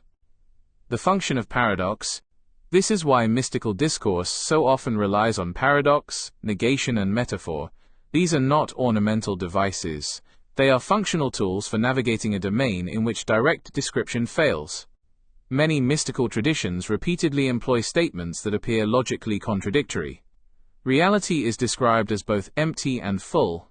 The self is said to disappear and yet become more complete. Ultimate truth is declared unknowable while simultaneously being experienced directly. From a conventional perspective, such claims may seem incoherent. From a cognitive perspective, however, they perform a specific function. They prevent premature closure. Paradox disrupts habitual categorization. It forces the mind to remain engaged with complexity, rather than settling for simplistic resolution. In this sense, paradox functions as a cognitive technology designed to preserve ambiguity long enough for new forms of understanding to emerge. Similarly, traditions of negative theology often describe ultimate reality through negation. The divine is said to be neither this nor that. Such formulations are not merely expressions of humility. They acknowledge the limitations of conceptual representation itself. To say it is not this nor that is not evasive. It is structurally accurate to the experience of a mind encountering something that has not yet been discretized into categories. Mysticism and the formation of knowledge. At this point, the relationship between mysticism and knowledge becomes clearer. Mysticism is not opposed to epistemology, it is embedded within it as a generative precursor layer. It is what cognition looks like when it is still forming its own distinctions. Traditional epistemology often focuses on justified belief, evidence, truth, and methods of validation. These concerns remain essential. Yet they generally address knowledge after conceptual structures have already formed. Mysticism directs attention to an earlier stage. It explores the conditions under which new conceptual structures become possible in the first place. Before there is a theory, there is intuition. Before there is a category, there is perception. Before there is a proposition, there is experience. Mysticism occupies this pre-formal phase of cognition. It investigates the frontier at which understanding exists before it acquires stable conceptual form. From this perspective, epistemology is not a finished structure but an ongoing process, and mysticism is one of the ways in which that process becomes self-aware at its edges. Cross-cultural convergence and cognitive architecture. This also reframes the question of universality. The recurrence of similar mystical motifs across cultures does not require assuming a single metaphysical substrate. It can be understood more cautiously as evidence of shared cognitive architecture encountering similar boundary conditions. Human beings possess broadly similar neurological and cognitive capacities. They experience attention, memory, emotion, embodiment, and self-awareness through comparable mechanisms. Consequently, when cognition approaches its representational limits, certain recurring patterns may emerge. Experiences of unity, ineffability, timelessness, interconnectedness, self-transcendence, and expanded awareness appear across diverse traditions. These recurring motifs suggest not necessarily identical metaphysical realities, but analogous cognitive responses to similar epistemic conditions. When representational systems become strained, cognition often shifts toward holistic integration. Distinctions become less salient. Relationships become more prominent. Symbolic thinking intensifies. Narrative structures weaken while experiential immediacy increases. The resulting experiences may be interpreted differently according to cultural context, yet the underlying cognitive dynamics display remarkable consistency. Mysticism and the expansion of conceptual space. Importantly, this does not collapse mysticism into reductionism. Rather, it situates it within a layered model of cognition in which multiple explanatory levels remain valid. A neurological explanation does not eliminate a psychological explanation. A psychological explanation does not eliminate a philosophical interpretation. A philosophical interpretation does not eliminate existential significance. Different explanatory frameworks illuminate different aspects of the same phenomenon. The subjective immediacy of mystical experience remains intact even when its structural conditions become clearer. Understanding how an experience occurs does not necessarily determine what that experience means. Indeed, one of the most significant functions of mysticism may be its capacity to expand conceptual space itself. By confronting cognition with realities that resist immediate categorization, mystical experience encourages the development of new symbolic resources. Entire philosophical traditions have emerged from attempts to articulate initially ineffable experiences. Concepts that now appear familiar often originated as responses to cognitive boundary conditions.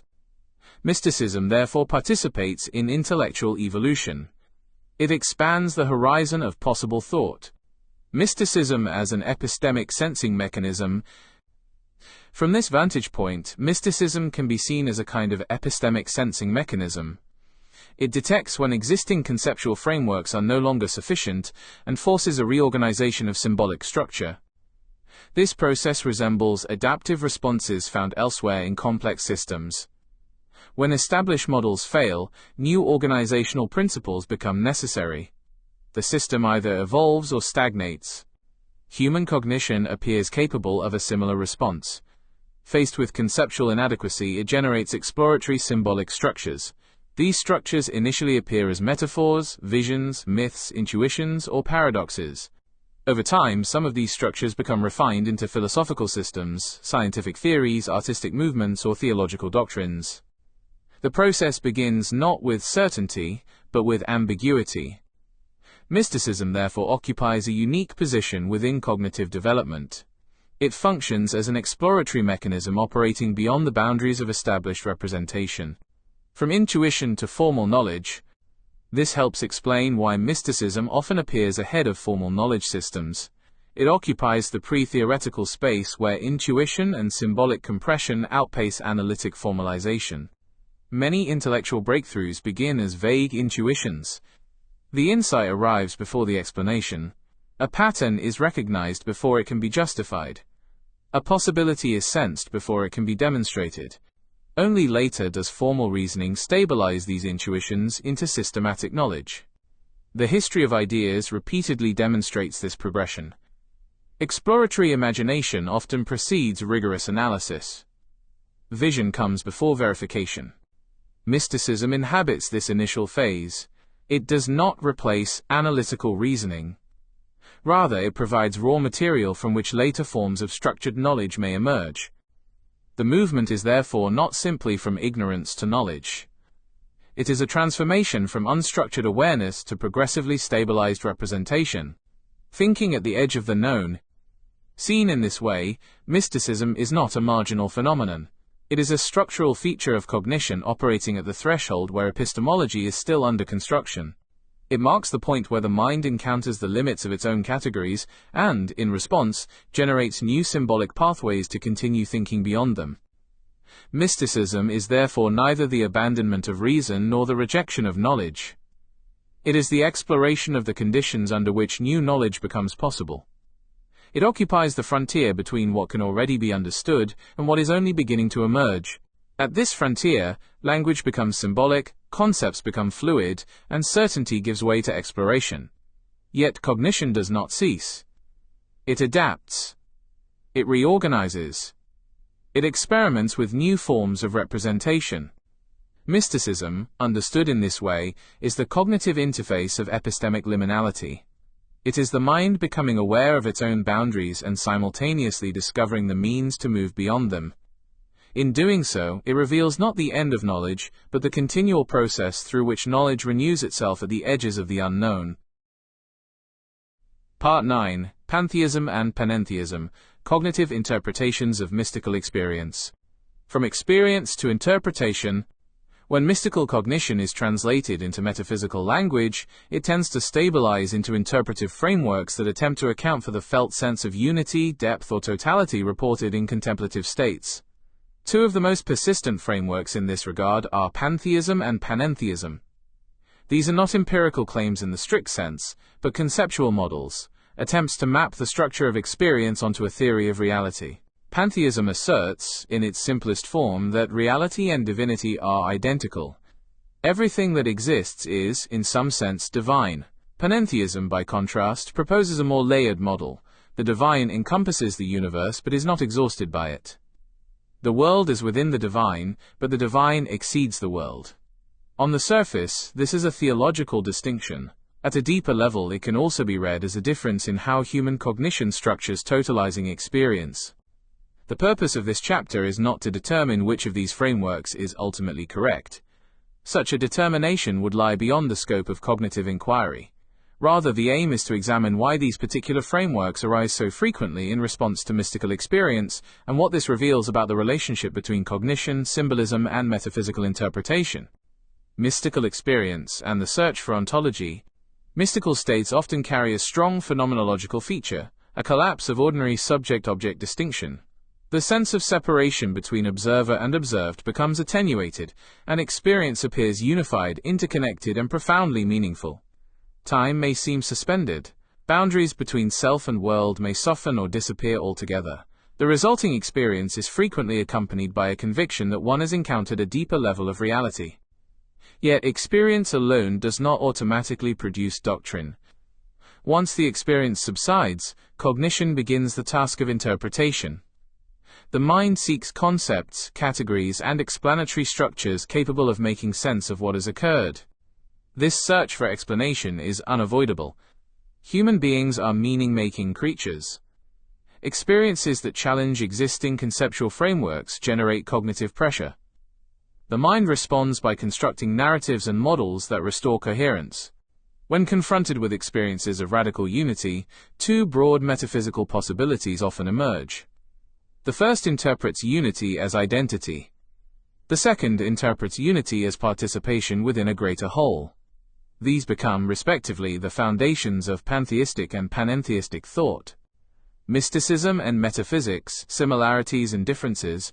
The distinction between mysticism and metaphysics is often blurred, because both concern questions of ultimate reality. As a result, the terms are frequently treated as interchangeable. Yet from a cognitive perspective, they refer to fundamentally different phenomena operating at different stages of the knowledge-forming process. Mysticism begins with experience. It concerns states of consciousness characterized by altered perception, intensified awareness, symbolic insight, feelings of unity, dissolution of ordinary boundaries, or encounters with what appears to be a deeper level of reality. Whether these experiences occur through meditation, prayer, contemplation, ritual practice, or spontaneous insight, they are primarily phenomenological. They are events within consciousness. Metaphysics, by contrast, begins with interpretation. It concerns the conceptual frameworks constructed to explain the nature of reality. Questions such as whether God exists, whether reality is fundamentally mental or material, whether the universe possesses an ultimate ground, or whether consciousness is primary are metaphysical questions. They are not experiences themselves, but theories about what experiences might mean. The relationship between the two can be understood through a simple analogy. Mysticism is the observation, metaphysics is the explanatory model. Mysticism provides the raw phenomenological data, while metaphysics attempts to organize that data into a coherent account of reality. This distinction becomes particularly important when viewed through the lens of cognition. A mystical experience may be relatively similar across different cultures, yet the metaphysical conclusions drawn from it can differ dramatically. One individual may interpret an experience of unity as evidence for pantheism. Another may interpret the same experience as support for panentheism. A Buddhist may understand it in terms of emptiness and interdependence, while a Christian contemplative may understand it as communion with God. The variation lies not necessarily in the experience itself, but in the interpretive structures applied to it. Cultural traditions, language, education, symbolic systems, and prior beliefs all influence how a mystical experience becomes translated into metaphysical doctrine. This suggests that mysticism and metaphysics occupy different levels of cognitive organization. Mysticism belongs primarily to the experiential level, where awareness encounters patterns that have not yet been fully conceptualized. Metaphysics belongs to the interpretive level, where cognition attempts to stabilize those patterns within a systematic worldview. Seen in this way, metaphysics may be understood as a secondary product of mystical cognition rather than its source. The experience comes first, the explanatory framework follows. Mysticism generates the cognitive pressure. Metaphysics provides one possible resolution. Recognizing this distinction helps prevent a common error. It allows us to examine mystical experience without prematurely committing ourselves to any particular metaphysical doctrine. The experience can be studied as a cognitive phenomenon even while questions concerning ultimate reality remain open. Pantheism as the metaphysics of identity. Pantheism offers one of the most direct interpretations of mystical unity. If the boundaries between self and world dissolve, and if all distinctions appear to collapse into a single interconnected reality, then one possible conclusion is that all things are fundamentally identical at their deepest level. Historically, pantheistic tendencies have appeared in many traditions. Certain interpretations of Advaita Vedanta approach this position through the identification of Atman and Brahman. Elements of Stoicism display a similar intuition. The philosophy of Baruch Spinoza provides perhaps the most systematic articulation in the Western tradition, presenting reality as a single infinite substance of which all things are modes or expressions. From a cognitive perspective, pantheism can be understood as a stabilization strategy. It resolves the tension created by experiences of unity by reducing multiplicity to a deeper identity. Diversity becomes appearance. Unity becomes reality. The appeal of this framework is obvious. It provides a simple and elegant explanation for experiences in which distinctions appear secondary to underlying interconnectedness. If everything is ultimately one, then experiences of unity are interpreted as direct perceptions of reality, rather than temporary alterations of consciousness. At the same time, pantheism raises important philosophical questions. If all distinctions are ultimately illusory, how do individuality, agency, and difference emerge? How should one account for the apparent multiplicity of experience? These questions reveal that even the most comprehensive metaphysical systems remain interpretive constructions rather than final solutions. Panentheism as the metaphysics of inclusion. Panentheism begins from a similar experiential foundation but arrives at a different conclusion. Rather than identifying reality and divinity completely, it proposes that reality exists within a greater divine context that exceeds it. In this framework, unity does not require identity. Distinctions remain real, yet they are contained within a larger encompassing whole. The universe participates in the divine without exhausting it. This model has appeared in various forms throughout intellectual history. Elements of Neoplatonism, Christian mysticism, Jewish mystical thought, Sufi metaphysics, and modern process theology all exhibit panentheistic tendencies. The recurring intuition is that ultimate reality is simultaneously immanent and transcendent, present within the world yet exceeding the world. Cognitively, panentheism resolves the same tension as pantheism but through a different strategy. Instead of eliminating difference, it preserves difference within a higher-order unity. Diversity remains meaningful, while interconnectedness remains fundamental. This allows panentheism to accommodate both mystical experiences of unity and ordinary experiences of individuality. It offers a more layered ontology, one capable of integrating transcendence and immanence without reducing one to the other. The cognitive necessity of metaphysical frameworks. Neither pantheism nor panentheism can be decisively verified through empirical methods alone, because both arise from the translation of subjective cognitive states into metaphysical language. What can be examined more precisely, however, is the cognitive necessity that produces such frameworks. The mind does not tolerate ambiguity indefinitely. Experiences of boundary dissolution create conceptual instability. The categories through which reality is ordinarily organized become insufficient. In response, cognition seeks new organizing principles. Pantheism and panentheism can therefore be understood as post-experiential compression models. They are attempts to stabilize what is otherwise an unstable phenomenological field. Pantheism compresses difference into identity. Panentheism preserves difference within a larger unity. Each resolves the same cognitive tension in a different direction. One does so through radical equivalence. The other through hierarchical inclusion. Seen from this perspective, the divergence between these frameworks is less a disagreement about external reality than a reflection of different cognitive strategies for organizing experiences of profound unity. Mystical traditions and interpretive pluralism. Historically, mystical traditions have oscillated between these interpretive poles. Certain readings of Spinoza are frequently interpreted as pantheistic. Meister Eckhart sometimes appears to move in a similar direction, though his thought resists simple categorization. Many strands of Christian mysticism, particularly those influenced by negative theology, incline toward panentheistic formulations. Within Sufism, the situation is especially interesting. Expressions of divine unity often coexist with emphatic assertions of divine transcendence.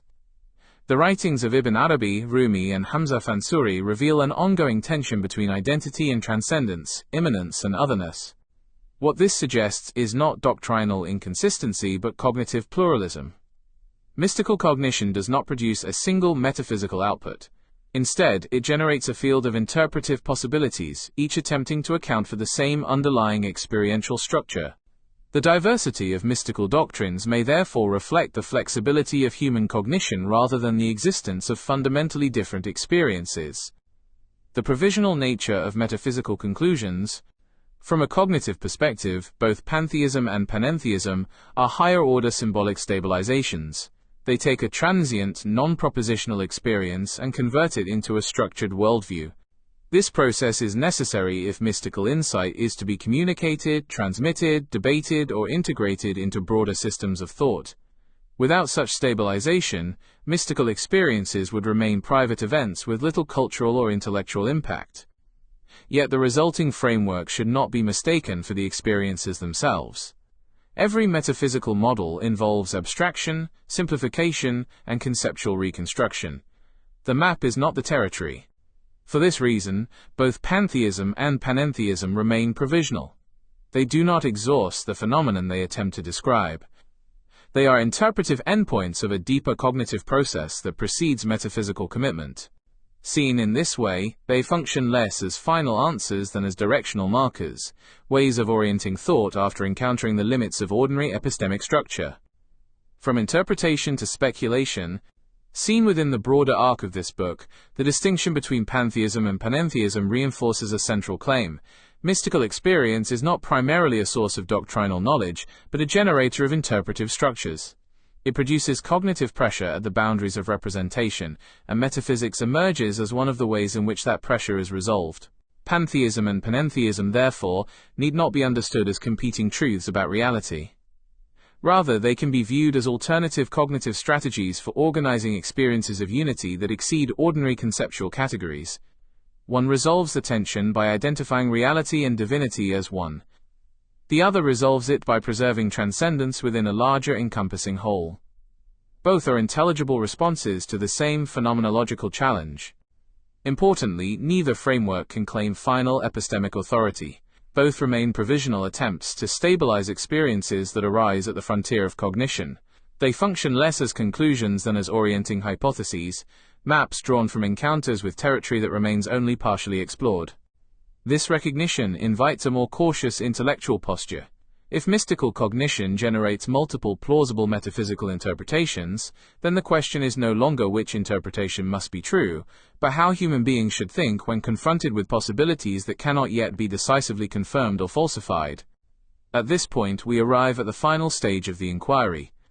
Having examined the cognitive origins of mystical experience, the symbolic structures through which it is expressed, and the metaphysical frameworks into which it often crystallizes, we must now ask what comes after interpretation itself. How should cognition proceed at the edge of uncertainty? What role do postulates, hypotheses, synchronistic patterns, and speculative models play in the expansion of knowledge? Can ideas that begin as intuitions eventually become subjects of systematic investigation? And how do we distinguish productive speculation from mere fantasy? These questions lead naturally into the final part of this book, where the focus shifts from established interpretations toward the future horizon of cognitive discovery. There we will explore the role of postulates, the importance of falsification, and the possibility that some of today's mystical intuitions may become tomorrow's testable ideas. Part 10. Postulates, Synchrony, and the Future of Cognitive Discovery. Beyond interpretation. If we accept the framework developed across this book, that mystical experience can be understood as a structured cognitive process operating at the limits of representation, then the final step is to consider what follows from it. Not in terms of closure, but in terms of forward extension. The question is not whether mysticism yields final answers, but whether it can function as a disciplined generator of hypotheses about cognition, perception, and discovery itself. Throughout this book, the central argument has been that mystical experience is not an anomaly existing outside ordinary cognition. Rather, it represents a particular mode of cognition operating under conditions in which existing conceptual structures become strained or temporarily insufficient. What appears mysterious is often cognition encountering its own limits and attempting to move beyond them. The implications of this argument extend beyond the study of mysticism. If cognition possesses mechanisms capable of operating at the frontier of representation, then these mechanisms may have significance not only for spirituality but also for creativity, innovation, scientific discovery, and the future evolution of knowledge itself. Experience, interpretation, and postulate. At this stage, it becomes useful to distinguish between three layers: experience, interpretation, and postulate. Experience refers to the raw phenomenological event. It is what occurs before explanation. A feeling of unity, a sudden insight, a powerful intuition, or an altered state of awareness belongs to this level. Interpretation is the symbolic system imposed upon the experience. Here the individual draws upon language, culture, religion, philosophy, and personal belief to explain what has occurred. Mystical experiences become translated into narratives of enlightenment, divine encounter, cosmic unity, or transcendence.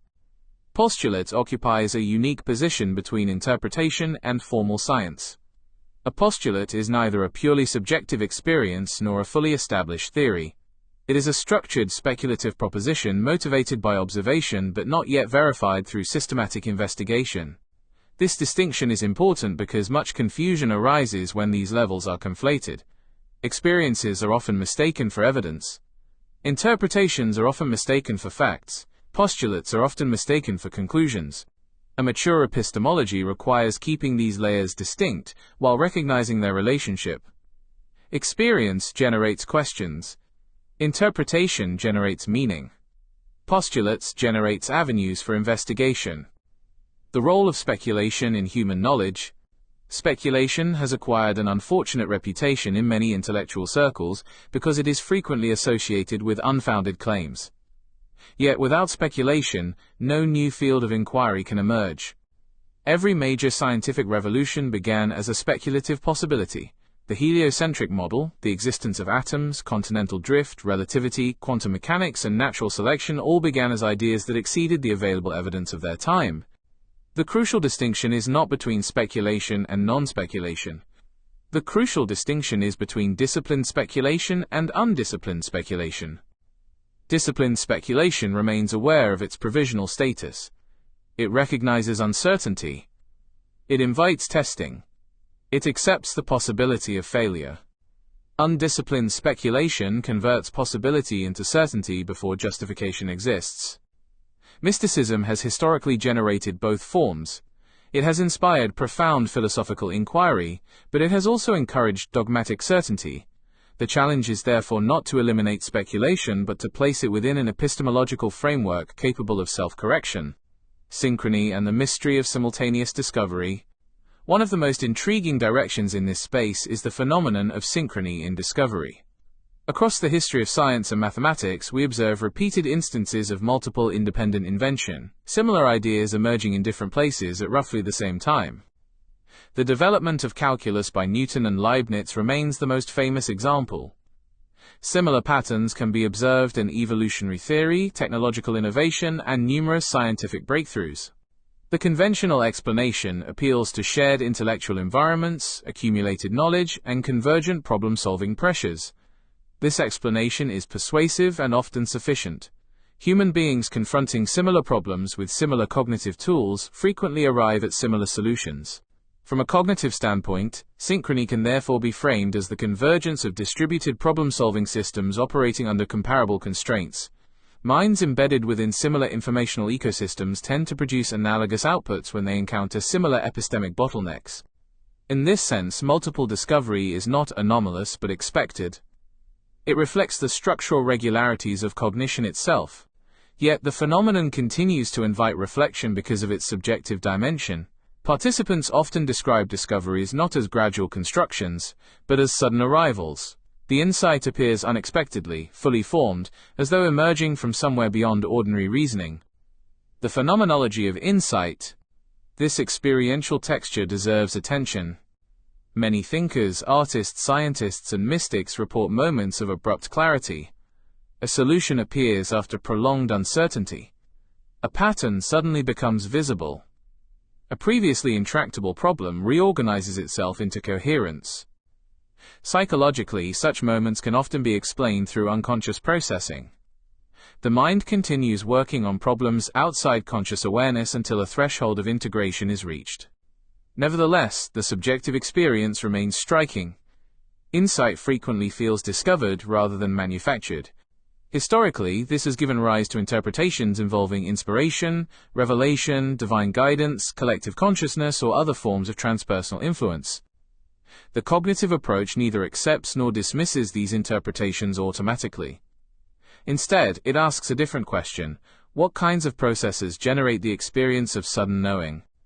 That question remains open and continues to provide fertile ground for investigation. Boundary hypotheses and cognitive exploration. It is within this interpretive space that speculative postulates occasionally arise. One such postulate is the possibility that subtle environmental factors might influence cognition in ways not yet fully understood. These could include electromagnetic fluctuations, geophysical variables, atmospheric conditions, or other environmental influences whose effects may be extremely weak yet potentially measurable. A reflective thinker might even wonder whether phenomena such as solar activity, geomagnetic variation, or particle interactions could correlate with cognitive states under particular circumstances. Such possibilities remain highly speculative. They should not be confused with established science. Yet their value lies not necessarily in their correctness but in their capacity to generate testable questions.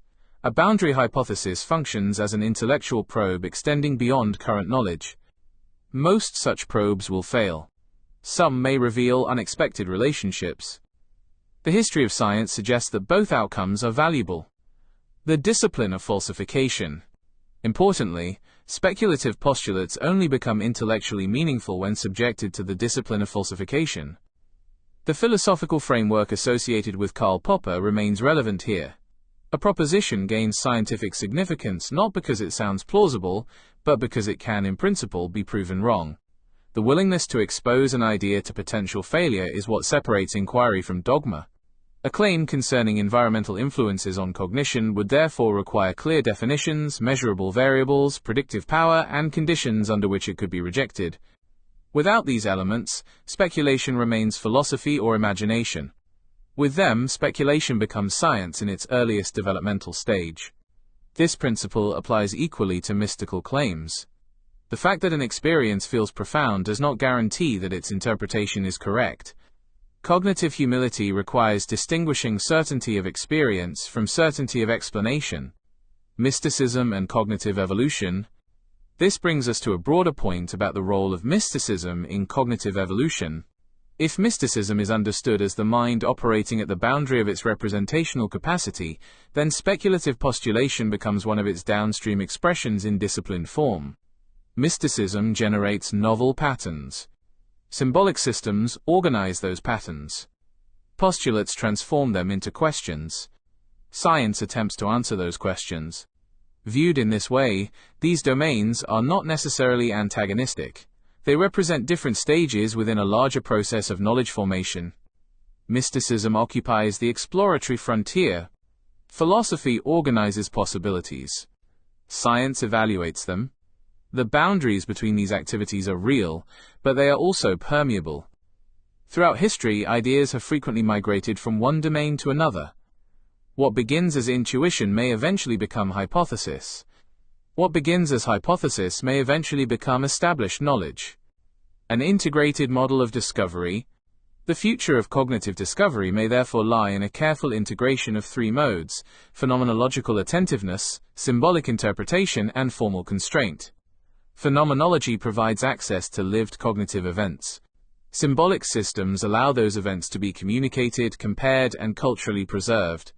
Formal methods ensure that speculation remains tethered to evidence and remains vulnerable to correction. Each mode compensates for the limitations of the others. Experience without interpretation remains private. Interpretation without testing becomes dogma. Testing without imagination risks stagnation. A mature cognitive framework requires all three. Mysticism as data.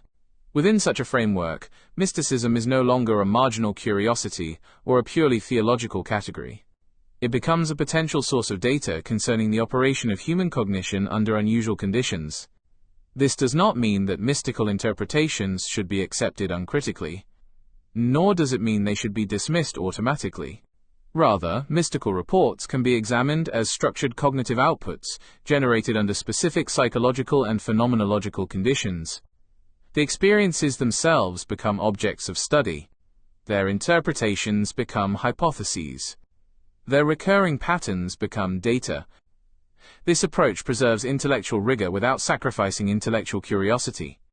Conclusion: mysticism as a cognitive process. The argument developed throughout this book has been both simple and ambitious. Mysticism is not best understood as a supernatural exception to cognition, nor is it best understood as mere illusion, pathology, or irrationality.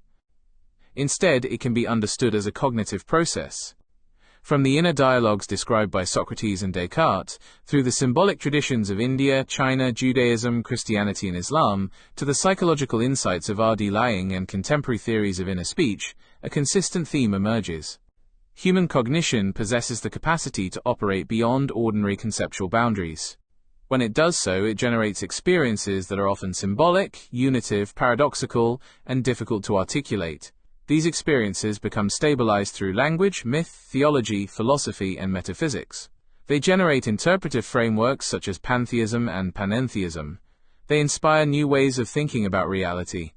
Yet beneath these diverse expressions lies a common process: cognition attempting to organize experience at the limits of representation. This perspective neither validates nor invalidates any particular religious doctrine. Instead, it provides a framework for understanding how such doctrines arise from recurring features of human cognition. The significance of mysticism therefore lies not only in what it claims about reality, but in what it reveals about the architecture of the human mind. If there is a final lesson to be drawn from this inquiry, it is one of epistemic humility. The frontier of knowledge is not a wall, but a horizon. Every generation encounters phenomena it cannot fully explain. Every conceptual system eventually reaches its limits. Every map leaves portions of the territory unexplored. Mysticism emerges precisely at this frontier. It marks the point where understanding becomes uncertain, where language becomes symbolic, and where cognition begins constructing new pathways into the unknown. Seen in this light, mysticism is neither the opposite of reason nor its replacement. It is reason encountering its own horizon and continuing forward nonetheless. And perhaps that is why mysticism has persisted throughout human history. It is not merely a collection of beliefs or practices. It is the recurring expression of a fundamental cognitive impulse, the drive to seek meaning beyond the boundaries of what is already known. The edge of knowledge is not a void. It is a zone of formation, and what we call mysticism may simply be the name we give to cognition while new knowledge is still struggling to be born. Are you fat, sick, and nearly dead? Well, according to the data from the latest survey, 54.8% of Malaysians are. In fact, the statistics are quite scary. So if you or any of your loved ones are in this high-risk category, don't despair. I have good news for you. I've written more than 30 books on nutrition, and you can download them all for free. The only limitation is you can only download 10 books per day from Z Library. However, you can download almost 2,500 books from my Telegram broadcast channel. I'll give you the link shortly. And if you're overwhelmed by 30 books, in fact, these 30 books, I've designed them so that they could cover the undergraduate syllabus of a nutrition or dietetics course, or the nutritional needs for a medical student. Anyway, if you think you're overwhelmed, you don't know where to start with this book. And then as you progress, you can, go deeper, take a deep dive into the other books. And if you want to meet me to discuss what you've read in the books, you have a chance in September to do so. However,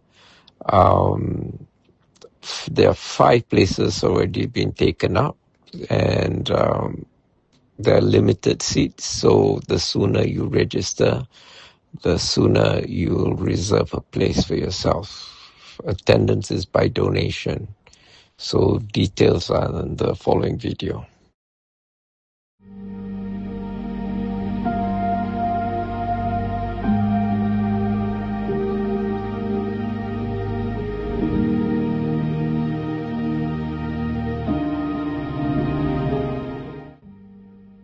How to attend Azlan Adnan's Meet the Author luncheon at the Hungry Tapir, 135 Petaling Street, Kuala Lumpur, short walking distance from the Pasar Seni MRT LRT station, from 12:30 hours, Saturday, 5th September 2026.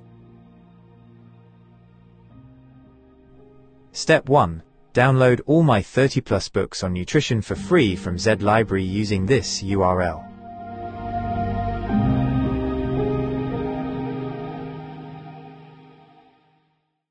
However, there is a limit of 10 downloads a day from Z Library.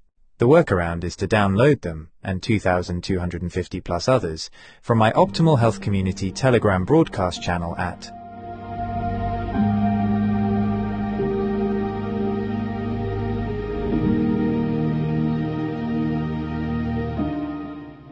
EPUB Electronic Publishing. All my free ebooks are published in .EPUB electronic publishing format. If you are still living in the dark ages and only know .PDF, portable document format, and never heard of .EPUB, don't worry.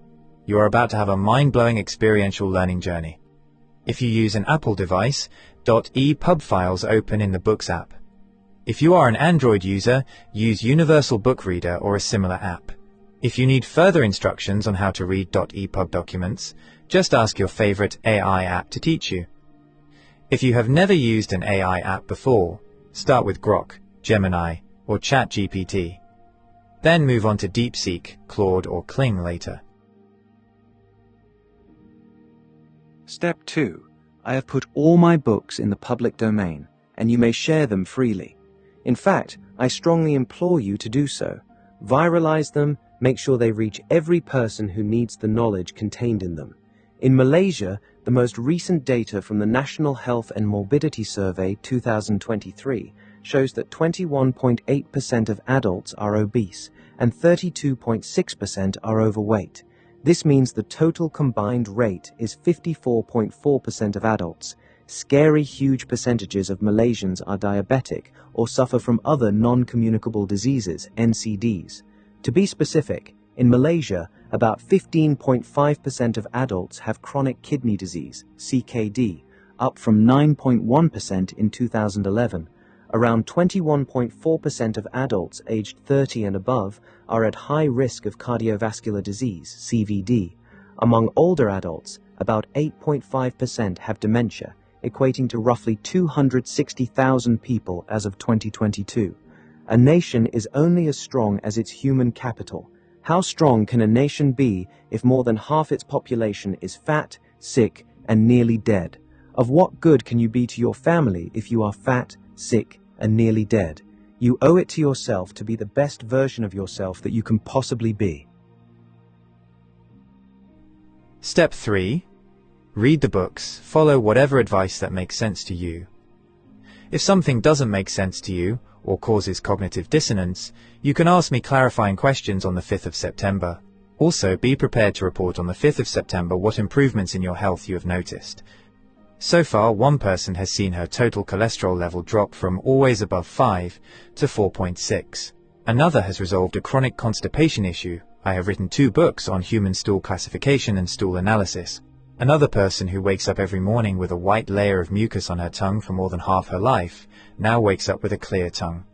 Step 4. Make the minimum donation by the required dates. The longer you prevaricate, the higher the minimum donation gets. Minimum donation per pax: 100 ringgit for donations received by June 30th, 150 ringgit for donations received by July 31st, 200 ringgit for donations received by August 31st, 500 ringgit for donations received by the 5th of September and for walk-ins. Places are limited. However, I do not wish to deprive anyone. If enough people register, we can take over the whole restaurant, so make your donations early to reserve your place. Purpose: your donations will go towards sponsoring persons with disability, PWD, to attend the event and also towards my various ongoing eye treatments. Sponsorship: if you run a business and wish to promote your business, you can sponsor door gifts, gift vouchers, or even cash. About the author.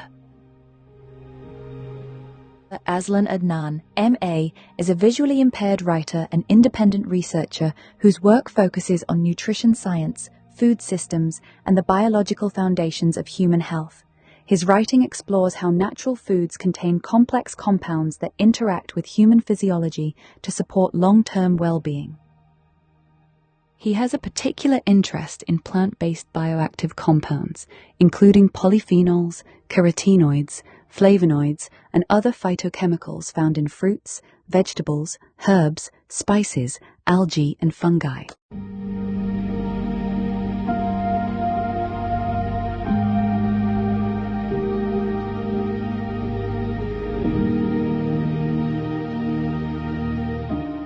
His research examines both the roles these compounds play in plants and their potential impact on human nutrition when consumed as part of a balanced diet. Azlan writes with the curiosity of a scientist and the clarity of a cook. He approaches nutrition from a multidisciplinary perspective, drawing on biochemistry, plant biology, and public health nutrition. His work translates complex scientific concepts into clear, practical explanations that help readers understand the nutritional value of everyday foods. He is the author of several books exploring natural sources of antioxidants and other dietary compounds. Author of the Nutrient Series, Macronutrients, Volume 1, Carbohydrates, Macronutrients, Volume 2, Lipids, Macronutrients, Volume 3, Proteins, Micronutrients, Vitamins, Trace Elements and Minerals, Antinutrients, the hidden blockers in your food, Phytonutrients, the quiet power of plants, Water, the forgotten fourth, a macronutrient you can't ignore, Minerals and Trace Elements, Iodine, the element that built modern minds, one nutrient, one global experiment, one fragile victory, Iron Deficiency, the hidden drain on your energy, a practical guide to detection, fixes, and long-term control, Nutrition for Vision, the science of seeing better. Author of the Antioxidant Series, Antioxidants in Herbs and Spices, Antioxidants in Algae, Microalgae, and Fungi, Antioxidants in Fruits and Vegetables, Antioxidants in Nuts and Seeds, Nutrient-dense natural foods for optimal health, Antioxidants in Berries, Plant Pigments, Polyphenols, and Human Health, Antioxidants in the Animal Kingdom, Edible Sources, Biological Roles, and Human Health. Other books on health and nutrition, Eat Whole, Whole Health Span, The Science of Plants, Fungi, Algae, and Feeling Awesome, 2nd edition. From Mother's Milk to Mighty Meals, a practical nutrition guide for 2 to 3-year-olds.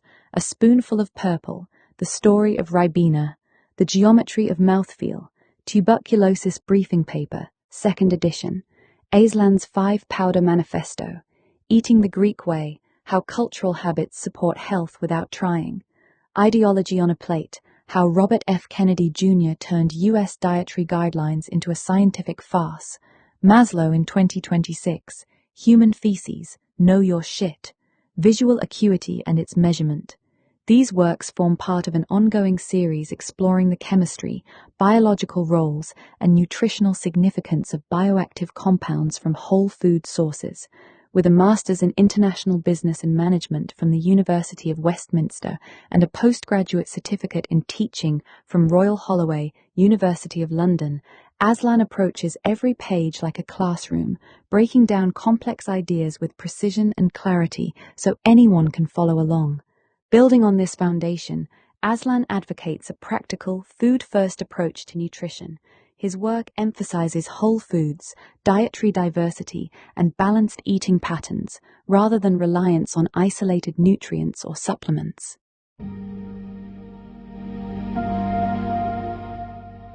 How to make a donation. To donate, please scan the QR code found here.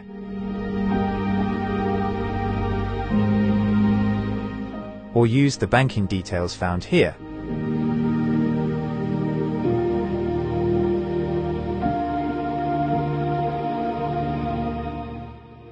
Important note: include your phone number as the reference when making the bank transfer, as we may need to contact you in case of any last-minute changes. There is no need to write down your name, as it will automatically be displayed. Important note: as a visually impaired person, VIP, I enjoy legal rights afforded to me by virtue of the Marrakesh Treaty to facilitate access to published works for persons who are blind, visually impaired, or otherwise print disabled. This is a World Intellectual Property Organization (WIPO) Treaty on Copyright, adopted in Marrakesh, Morocco, on June 27, 2013. It establishes limitations and exceptions to copyright law to improve access to published works for people who are blind, visually impaired, or otherwise print disabled. It is commonly referred to as the Marrakesh Treaty or Marrakesh VIP Treaty 2013. The treaty entered into force in Malaysia on June 30, 2023, subsequent to the necessary amendments to the Copyright Act and the Printing Presses and Publications Act to comply with Malaysia's obligations under the Marrakesh VIP Treaty 2013.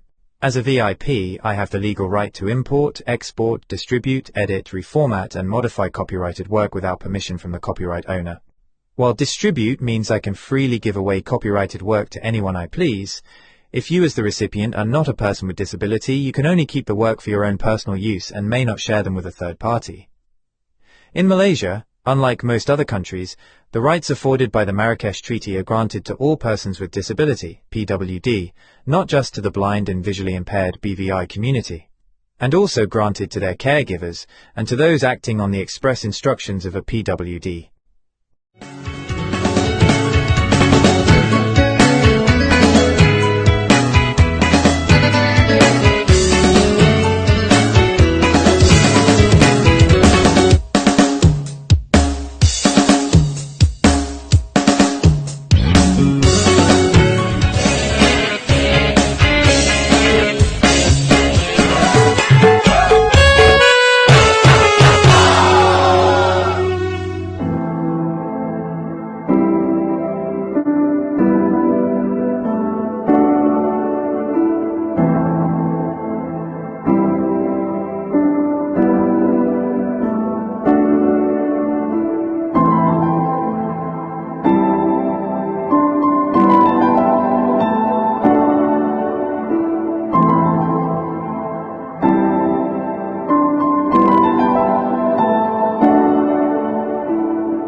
Share your thoughts in the comments below. Don't forget to like this video and subscribe to our channel to show your support.